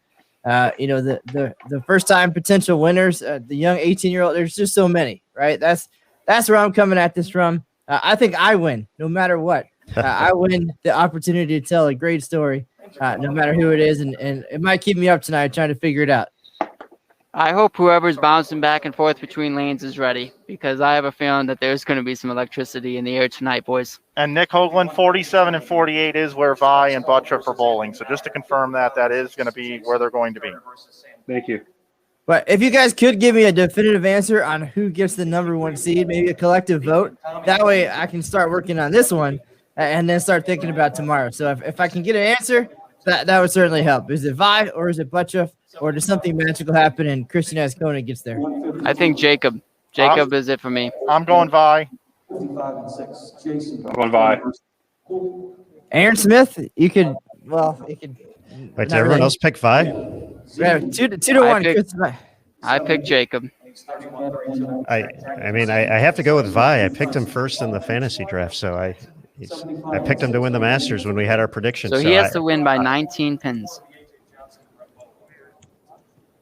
All right. Well, based on the traffic pattern that was previously discussed, I think I would say it would be Vi if there wasn't they didn't get practice shots. now obviously you want to be the number one seed, right? That's the thing. You want to be number one because then you only have to win one game to take it all. Yep. But at the same time, in the back of your head, like number one seeds, maybe you want that extra match for the chance. I don't know. Like that's a tough thing to think about mentally, right? Andrew, thoughts? Oh yeah, I mean, you're just happy you're in this match at the moment for sure. But one match versus two, huge advantage goes to that number one seed. Outside, I think that's only advantage to Jacob here, because Chris Vi getting an extra game on the lanes if he makes it to the final match as the 2 seed is also equally as important. So it really depends. You see a lot of guys from the 2 seed win the tournament, but there's nothing better than having just one game to take home a major title. Folks in the Bowl TV chat, from our poll, who gets the 5th seed? 45% says Jason Sterner, Sam Cooley 31, Bill O'Neill 20, Michael Davidson 5%.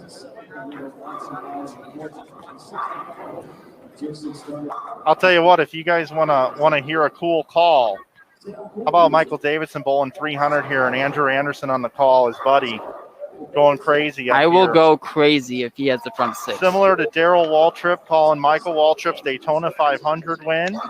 We can have it right here, everybody, to tie in with the Fox thing.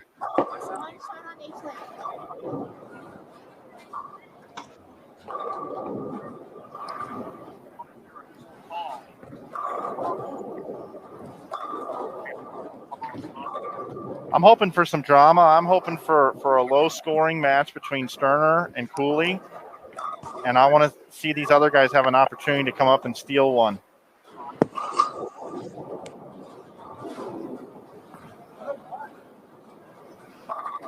I want Jason Thomas's math that he's so good at to be challenged like it's nobody's business here tonight.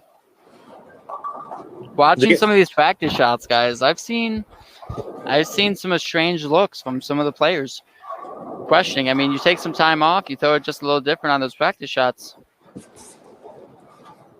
Do they get 5 minutes? No, I think it's just one shot in each lane. I believe they're going to be each lane, it looks like. Yeah, I think they're going to be getting started here very soon.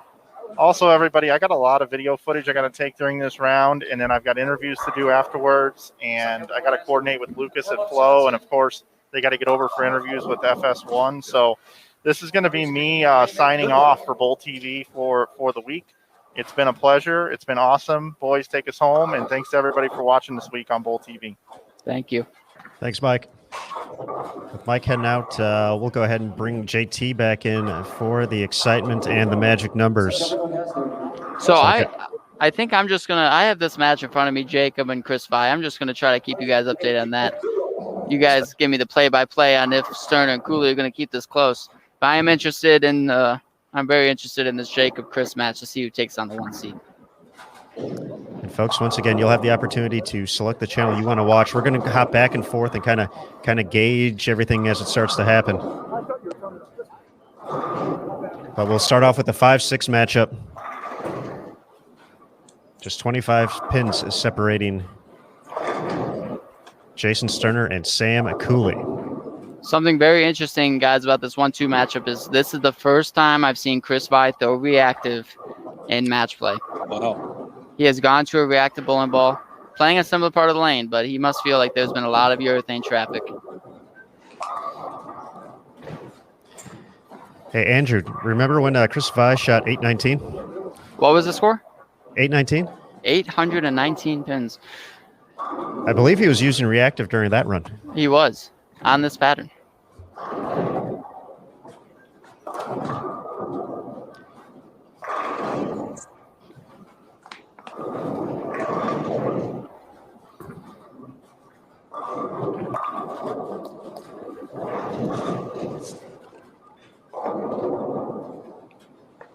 So, off to a good start for both players between Sterner and Cooley.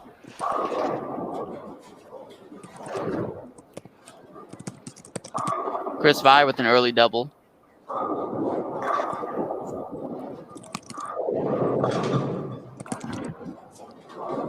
Cooley will go ahead of Sterner with a win. But depending on score, could potentially have to keep an eye on the pair. I guess to the right, to the left. to the right, Davidson and O'Neill. O'Neill has started spare strike. Davidson with a strike in the first, looking to make an early double. Whoa. Whoa. All right. Wow.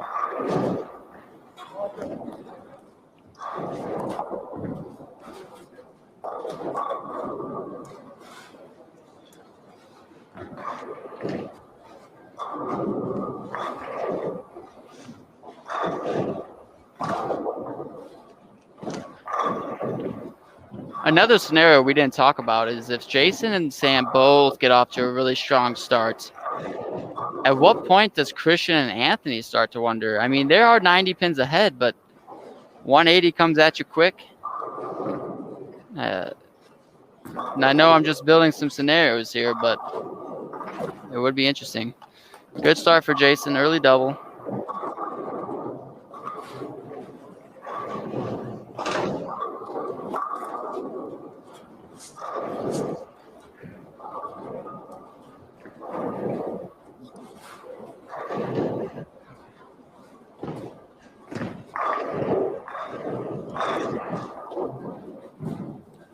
Jacob Butchev strike, wrap 7, spare strike.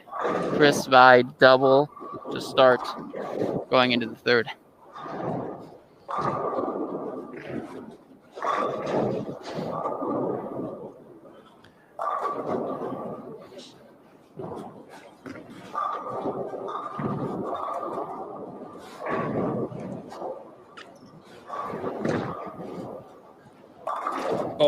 Oh. Good break. Yeah. That was looking 6 in the face.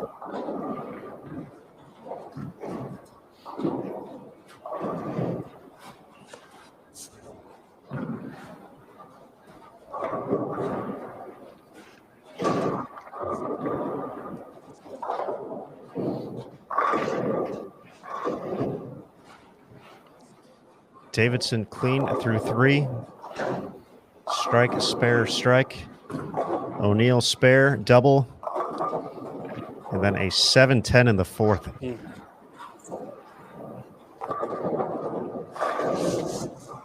Oh, wow. Oh. Costly mistake early in the match. Sam can now step up and take huge control over this.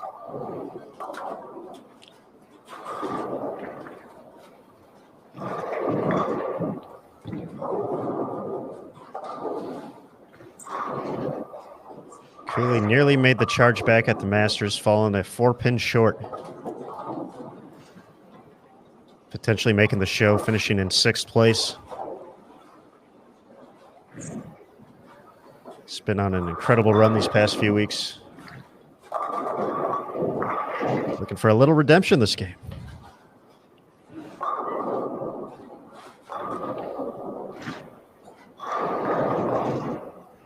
And just 2 games ago, Cooley was about 80 pins out, 90 pins out, right? Yep, I think it was 75. Good shot. Yeah, you like that one. And as long as Davidson and O'Neill don't push those guys, all Cooley has to do is win the match here. Right. And Davidson just split in the 5th. 4-6-7.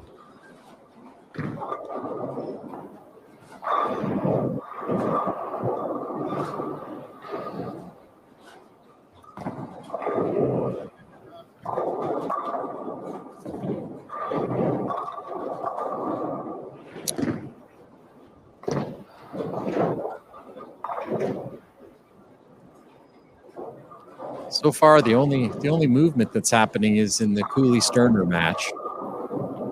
Everybody else kind of keeping pace with where they were.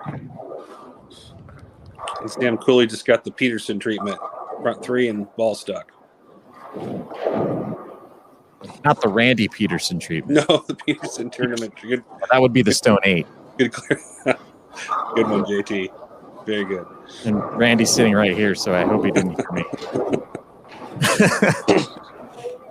While we wait for that, we'll check out Ascona and Nair, all knotted up after 4 frames. Again, Christian up by 7 heading into this match.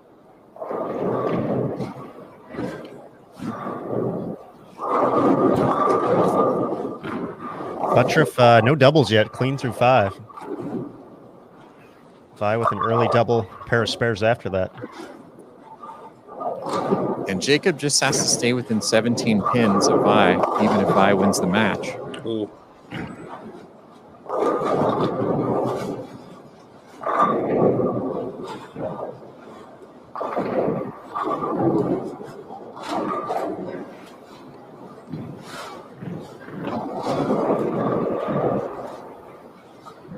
And O'Neill and Davidson are They're eliminated at this point. Yeah. They're non-factor now.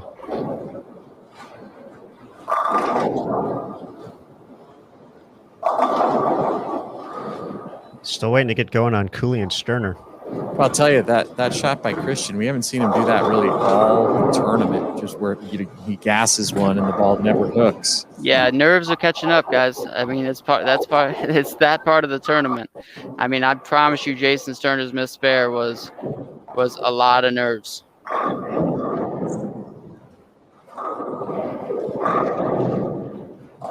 And I've been saying it. I've been saying it for hours. Anthony Nair. He is here for the long run. After the delay, Cooley up for 4.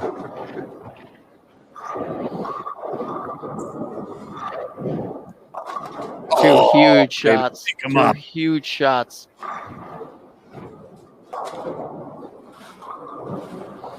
Putting a lot of early pressure on Jason Sterner here. A lot. Jason really needs a bounce back right here.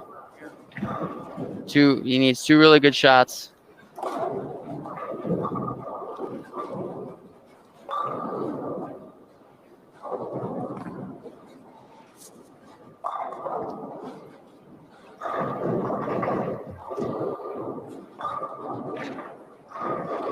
Update on the Chris Vi Jacob match. Double, spare, spare, double for Chris. Jacob, strike, spare, strike, spare, strike, spare.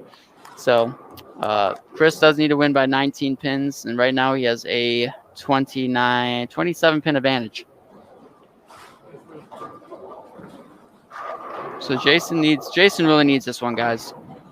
I mean, early in the match, but this is really a tester because that early missed spare, Sam Cooley off to a hot start.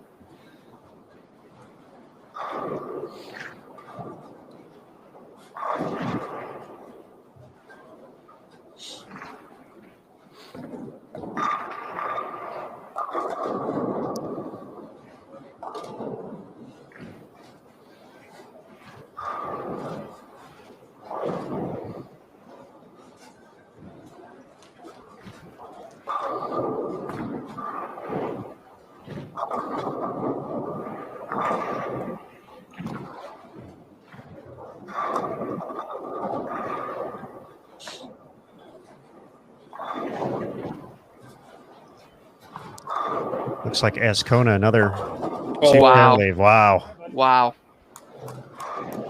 That's going to with another split, but I mean, he has to do a lot wrong for him to miss this. Like he's still just looking to stay in the fight here, stay in the 4 or 5 seed.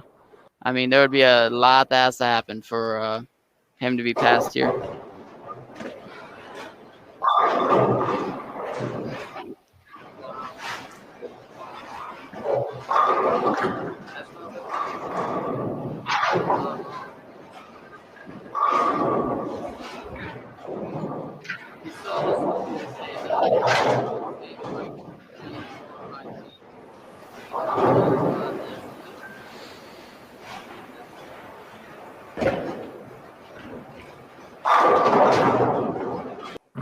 Big double for Chris Vi, 3-bagger for Chris Vi, and a split. That'll make things interesting. Puts Jason back in this match after the roll 2.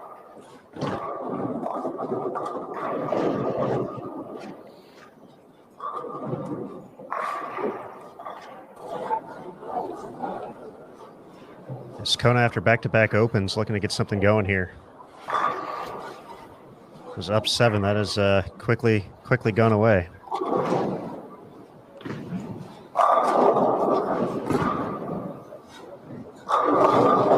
It just looks like he's throwing it firm. He's throwing it past it. Wow. Sam gives it back. He gave it right back. Took the error from Jason, gave it right back.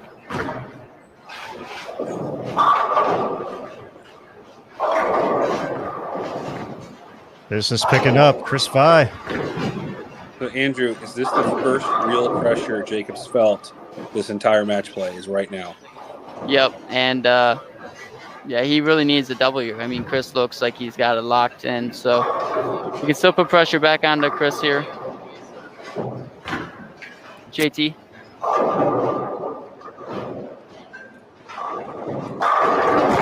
.240 max still out there for Buttriff. Collects his first double. Go back to Cooley.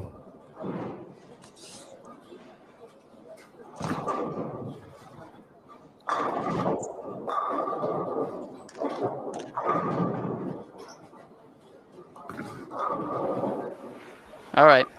So good shot there by Jacob. Needs another one to put the pressure back on Chris, but no matter what, Chris can step up in the 9th and 10th and take the 1 seed at the U.S. Open. Coming back from out of the cut, shooting 819. Shooting what? 819. Wow. To get into match play, to then make a run all the way up the leaderboard and possibly into the number 1 seed.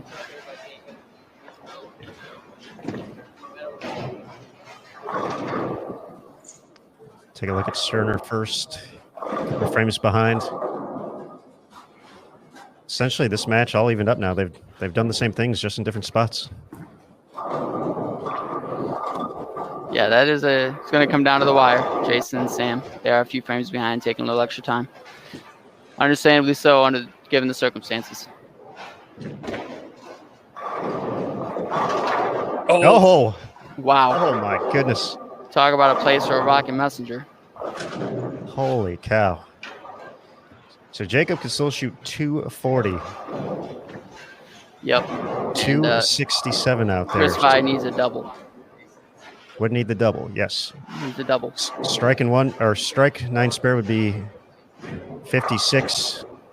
And it would be that close after 56 games, folks.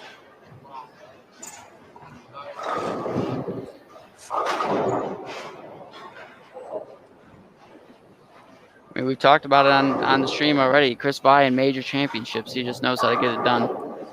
He just needs the win. That's the only thing he hasn't done yet. And these couple shots right here are huge. Looks good. Great shot. Great shot. One more to take the 1 seed. And this is the first game he has thrown reactive. All of match play. Big shot here. Pretty gutsy move. For 260 possibly.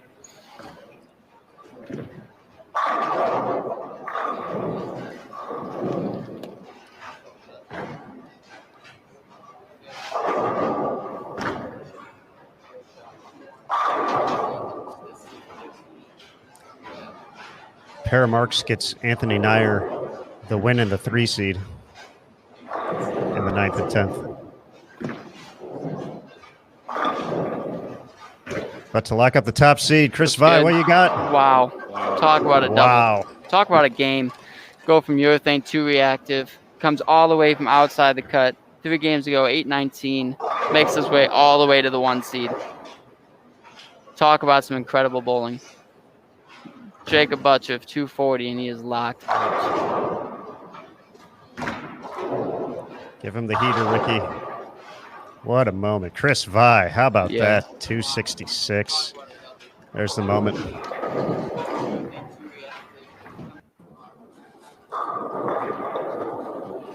So Sam Cooley with a 9 possible spare in the 7th to give Jason Sterner the lead. Jacob has bowled great this whole event. He's got to shake this off. Got to get ready for the show tomorrow.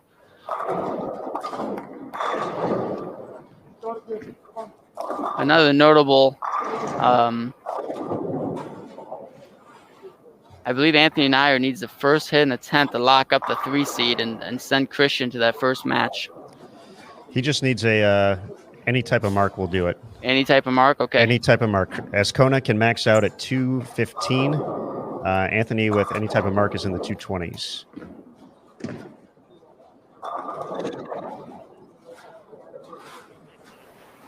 I believe he's getting ready to step up for the 10th in a moment here. Striking the 9th. Sam will be up first. We'll go to Anthony then.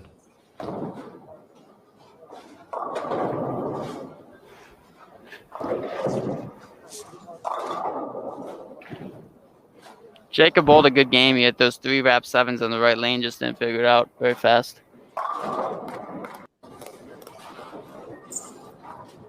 Nyer to lock up the 3 seed. Gonna get there. Gonna get there. Does it in style. How about it, kid? Back-to-back shows here with 18-year-old phenoms, part of the Junior Team USA program. Yeah, I mean, he just stepped up. I mean, this night block was one of the most impressive blocks by not only Chris Vi, but Anthony Nyer. The amount of pressure, given the situation, first time in the situation, he bowled lights out. So really the only thing left to see is if Jason Sterner or Sam Cooley are going to be the number 5 seed. Jason can step up, put the pressure back on the Sam with a double, and have the lead going into the 10th with the double. Yeah, he's got his destiny in his hands here. If he can go off the sheet, there's nothing Sam could do.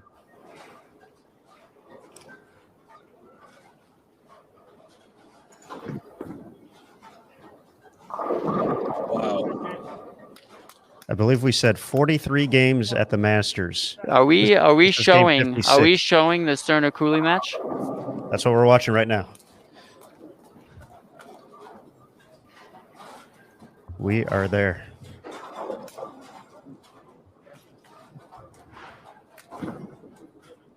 This is a big shot for Sterner because the count's the same, right? So if he doesn't strike here, it would give Sam a chance to yeah. step up and shut out by 1. This is game 43 at the Masters, game 56. That's 99 competition games across 5 grueling patterns over 2 weeks here in Reno. Sterner, if he wins this game and shoots 260, will now pass Christian Ascona for the number 4 seed.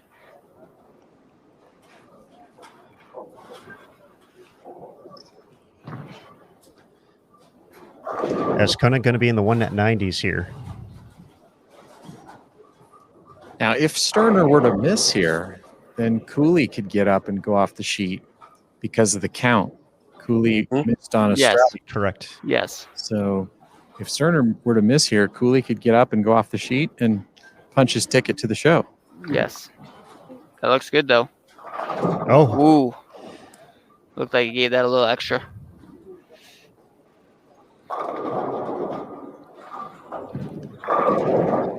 and folks, we talk about the advantage. Definitely important to keep. Andrew and Mike talked about it before. If there's a tie situation, which certainly is in play at the moment, Sterner up 25. They would both get 15. Sterner would still hang on. So, All right. Made this Cooley fair. must win. So all 4 for Cooley to be the number 5 seed.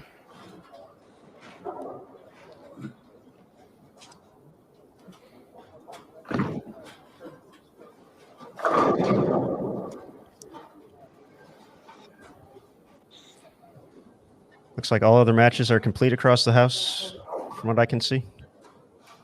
Fill ball for Ascona.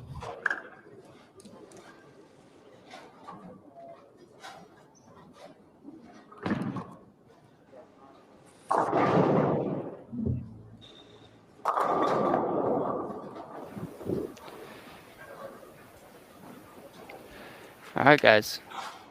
All four. Thank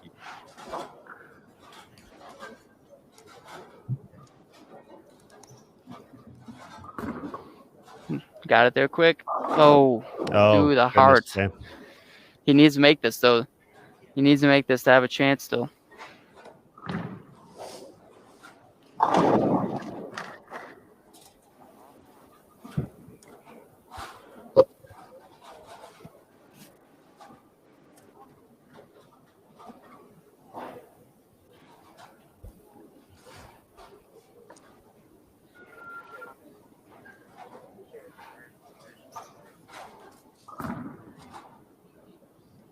Oh, And he does. wow.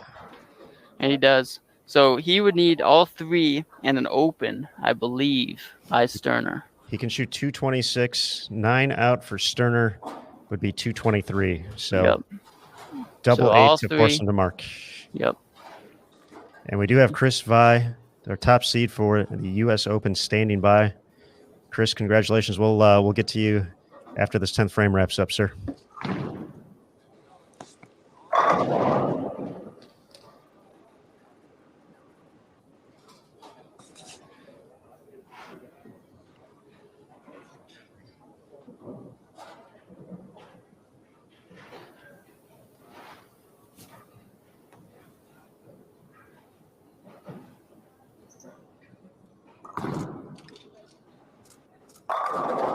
There's one.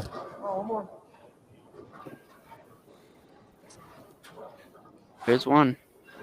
We need another one right here and 8 for Jason Sterner. Mark.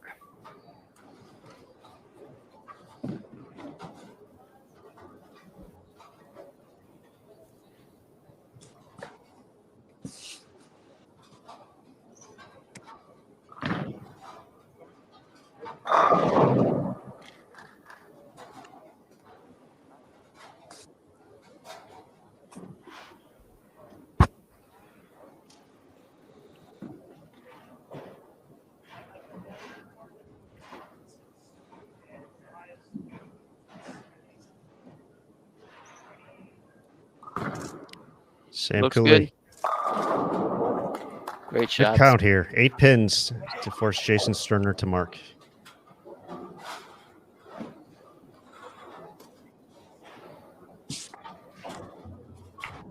"56 games coming down to a mark in the 10th frame.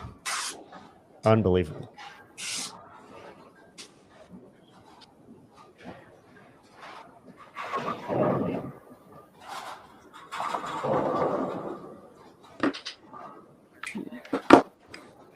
You gotta believe Sam wants that one in the 9th back. But 9 here, 8 here would give him a chance.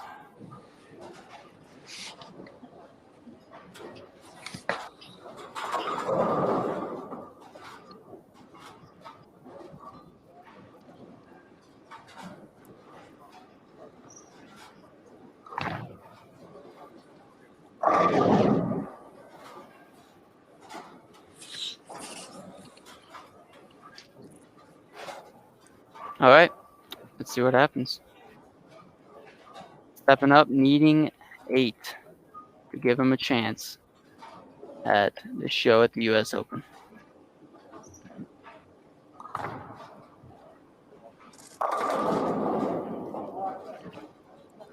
Good shot. That's enough. That's enough. Got a feel for him here. If Jason does mark back-to-back 6th place finishes for Sam Cooley, he's bold incredible. Almost making the Masters show.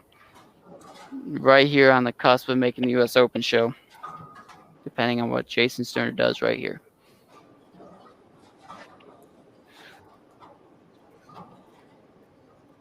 Taking a little extra time.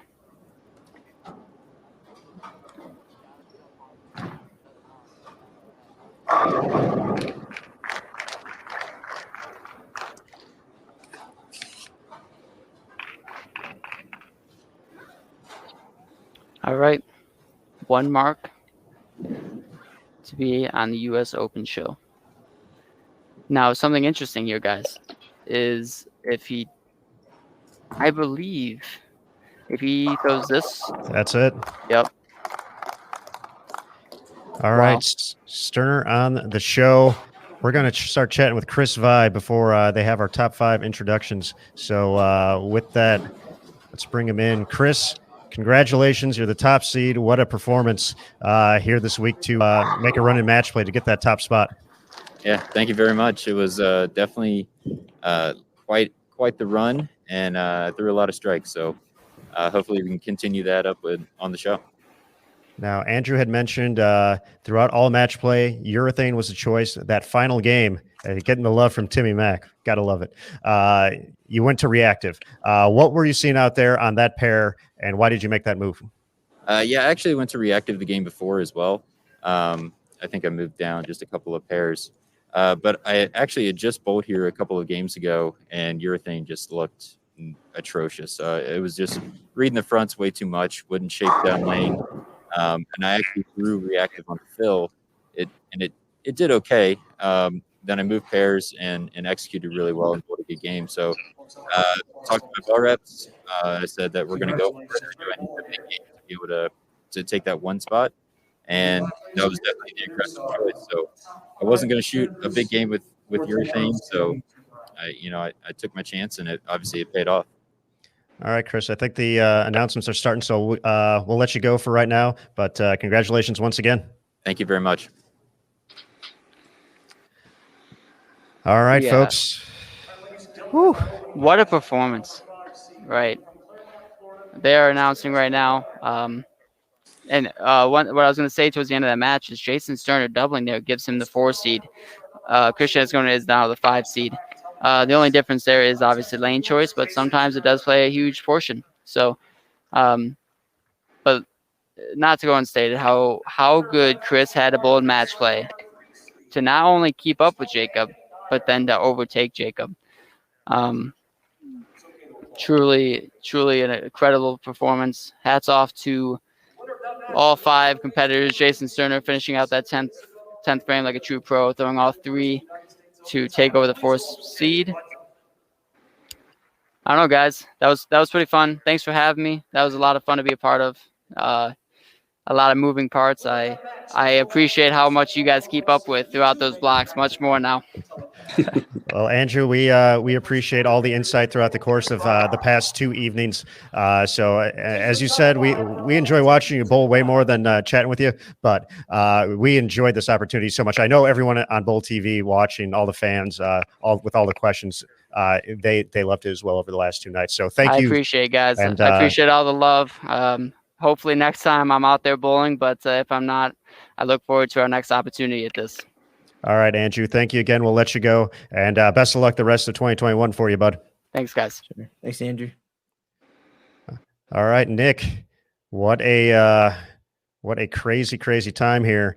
We're gonna go back to the lanes here. They're getting the pictures all set up, but talk about the show now that it's kind of set up.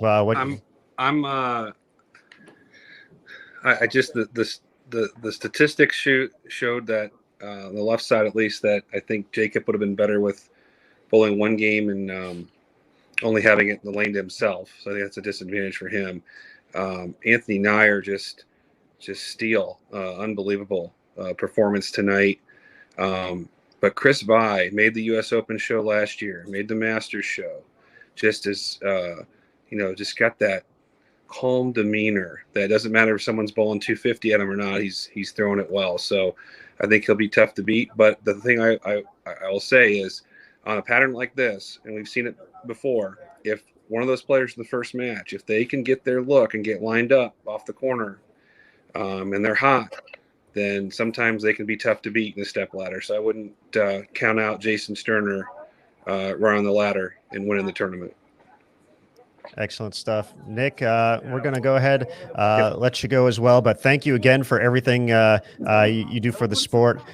Just a phenomenal asset, not only to USBC, but to bowling in general. So thank you for everything that you do, and thank you for joining us and breaking it down with us as well. Great, guys. Hey, great job, and looking forward to the ITCs next weekend. There we go. That's right. Thanks. College bowling, folks. Thanks, Nick. See you, guys. All right. And with that, We are ready. Let's bring in our number 3 seed, Matt Cannizzaro. We're going to welcome in Anthony Nyer to the show. Anthony, congratulations on the performance here. Talk about making this run to your first PBA Tour TV finals. Have it be at the U.S. Open. Just what's this run been like for you? All right. Well, I mean, I had a decent start to the tournament, but the flat pattern, I didn't bowl the best of my ability, but I came back. I got back to the top 5, I think, after qualifying. But coming into today, I was 7th, and we actually went with a different game plan. We ball changed, went with something a little earlier, kind of control the front part of the lane, and it definitely paid off. I believe I bowled about 390 over today to get to the 3 seeds. So, All right, now such a strike. You've been on quite the journey over the last 6 or 8 years now, going back to junior gold and all that you've accomplished, all the emotion, all the decisions, all the different things. We talked last year at the U.S. Open when you were trying to make a run, and there were some things in your future that changed, and now you've joined the PBA, 18 years old, going out there bowling for a major title on TV. I know. There's a lot that comes with that, emotions and thoughts, and just tell us that part of it, the part inside your head and your heart right now, and what you're feeling going on to this TV show. It just feels good that all the work's finally paid off, honestly. I mean, I bowled a couple U.S. Opens, and I definitely didn't bowl the best, and I wasn't good, and then I ended up working and using the knowledge I learned to get here. So it's a big relief knowing that the work paid off, and a lot of people out there who were telling me I can do and stuff. I didn't really believe them, to be honest, but now that I am here, I trust myself and I believe in myself now, and I know that I can get there whenever. Now you're taking all the steps to progress through everything that USBC has to offer, of course, and you have the guidance of your dad, right? Andy, a PBA Tour champion, so he's gonna have some advice if he hasn't already about handling these situations, about being in this moment. I'm sure you'll talk to him when this is all over and kind of get some thoughts on how to handle the TV show. You've been there before in a different capacity. Talk about that and the relationship and what you expect to hear from him tonight as you get ready for this big moment. Yeah, I mean, he's been on TV, obviously, but I'm pretty sure I'll just hear about how to live the moment and take it one shot at a time and just give it your best. I mean, if you lose, you lose. You still made a major TV show at the U.S. Open, but I'm going to come out, live in the moment, and I'm going to chase the title. Now, when we did talk at the last U.S. Open in Nebraska, we did a story on the youth movement. Included in that story was you and Spencer Robars, and now a great couple of weeks for both of you in Reno. I'm sure you guys talked over the course of the U.S. Open about his experience. Any advice from him, you think, on just how to handle and what to expect during this whole thing?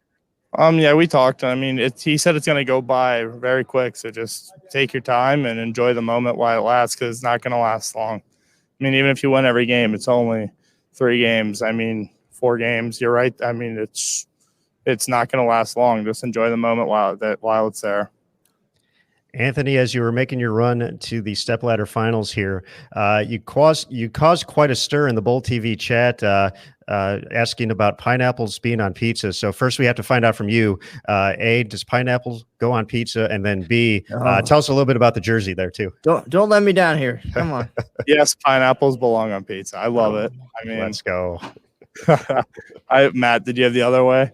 Yes, I had the other way. I'm so disappointed right now. I love pineapples on pizza, but I don't know. The pineapple jersey is just something different. So that's there's nothing really behind it. It's just something different. All right, Anthony. Well, congratulations once again, just on a phenomenal performance here at the U.S. Open. And get ready, enjoy the moment, and we look forward to watching you on FS1 tomorrow at 2 p.m. Eastern. Thank you, guys. Thanks, Anthony. All right, Maddie. I'm sorry about Anthony letting you down there with the pineapple on the pizza. It's all right. We'll have plenty of opportunities to have that conversation again. But very happy for the young man and all of our finalists. Again, we're looking at storylines. There's certainly 5 great ones out there. So can't wait to tell them and really get to it. Right? It's my step ladder as well. I'm the championship rider coming forward tomorrow, so I'm going to bring my A game as well.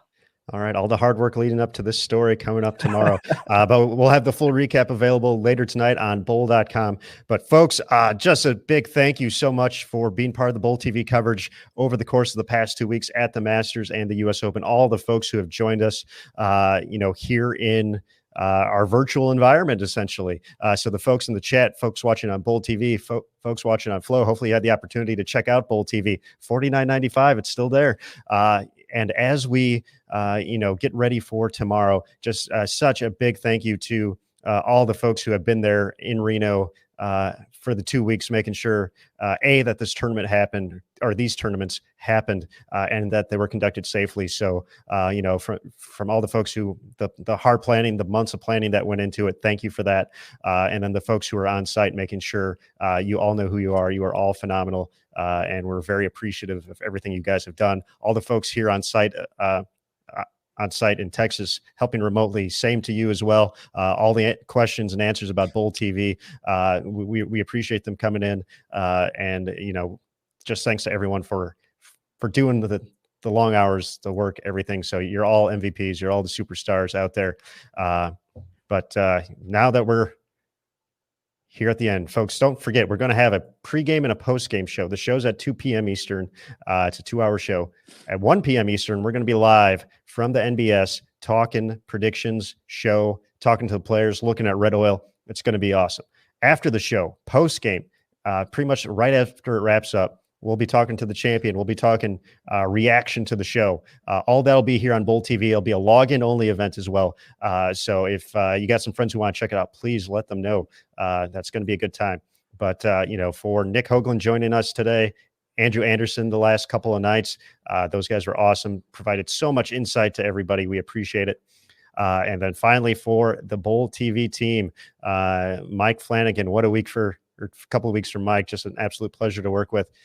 Jason Thomas, JT, I know he's listening right now as well. JT has put in so many hours to make sure the cameras are up and running. Every technical difficulty that came along, JT made sure you folks weren't without bowling for much time at all. So JT, thanks for the crazy hours and just everything, and all the insight and even the singing as well.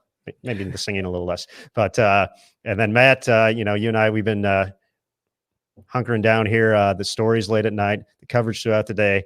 It's been fantastic as always. Always enjoyed the opportunity to cover an event with you. So thank you for that. And folks on Bowl TV, thank you. We've been waiting for these events for a long time. 2020, pretty crazy. But to get back here, to be able to run these events back to back, do it safely, we are so happy to bring that to you. And we are so happy for the support, all the kind words in the chat throughout the course of the past 2 weeks. So hopefully you check out the pregame show and the postgame show tomorrow. Definitely check out the FS1 show, 2 p.m. Eastern, the top 5. Once again, Chris Fye, Jacob Buttriff, Anthony Nyer, Jason Sterner, and Christian Ascona, battling for the green jacket, the U.S. Open, the 5th major on the PBA Tour schedule in 2021. It's just been also amazing, and we're just so thankful for everyone for being part of the Bowl TV community. So thank you for that. And remember, last opportunity, $49.95. Don't miss out before it goes away, folks. But for everybody here, we're going to go ahead and sign off now. Thank you again so much for joining us here. And folks, remember, on Bowl TV, bowling lives here. We'll see you tomorrow for the pregame show.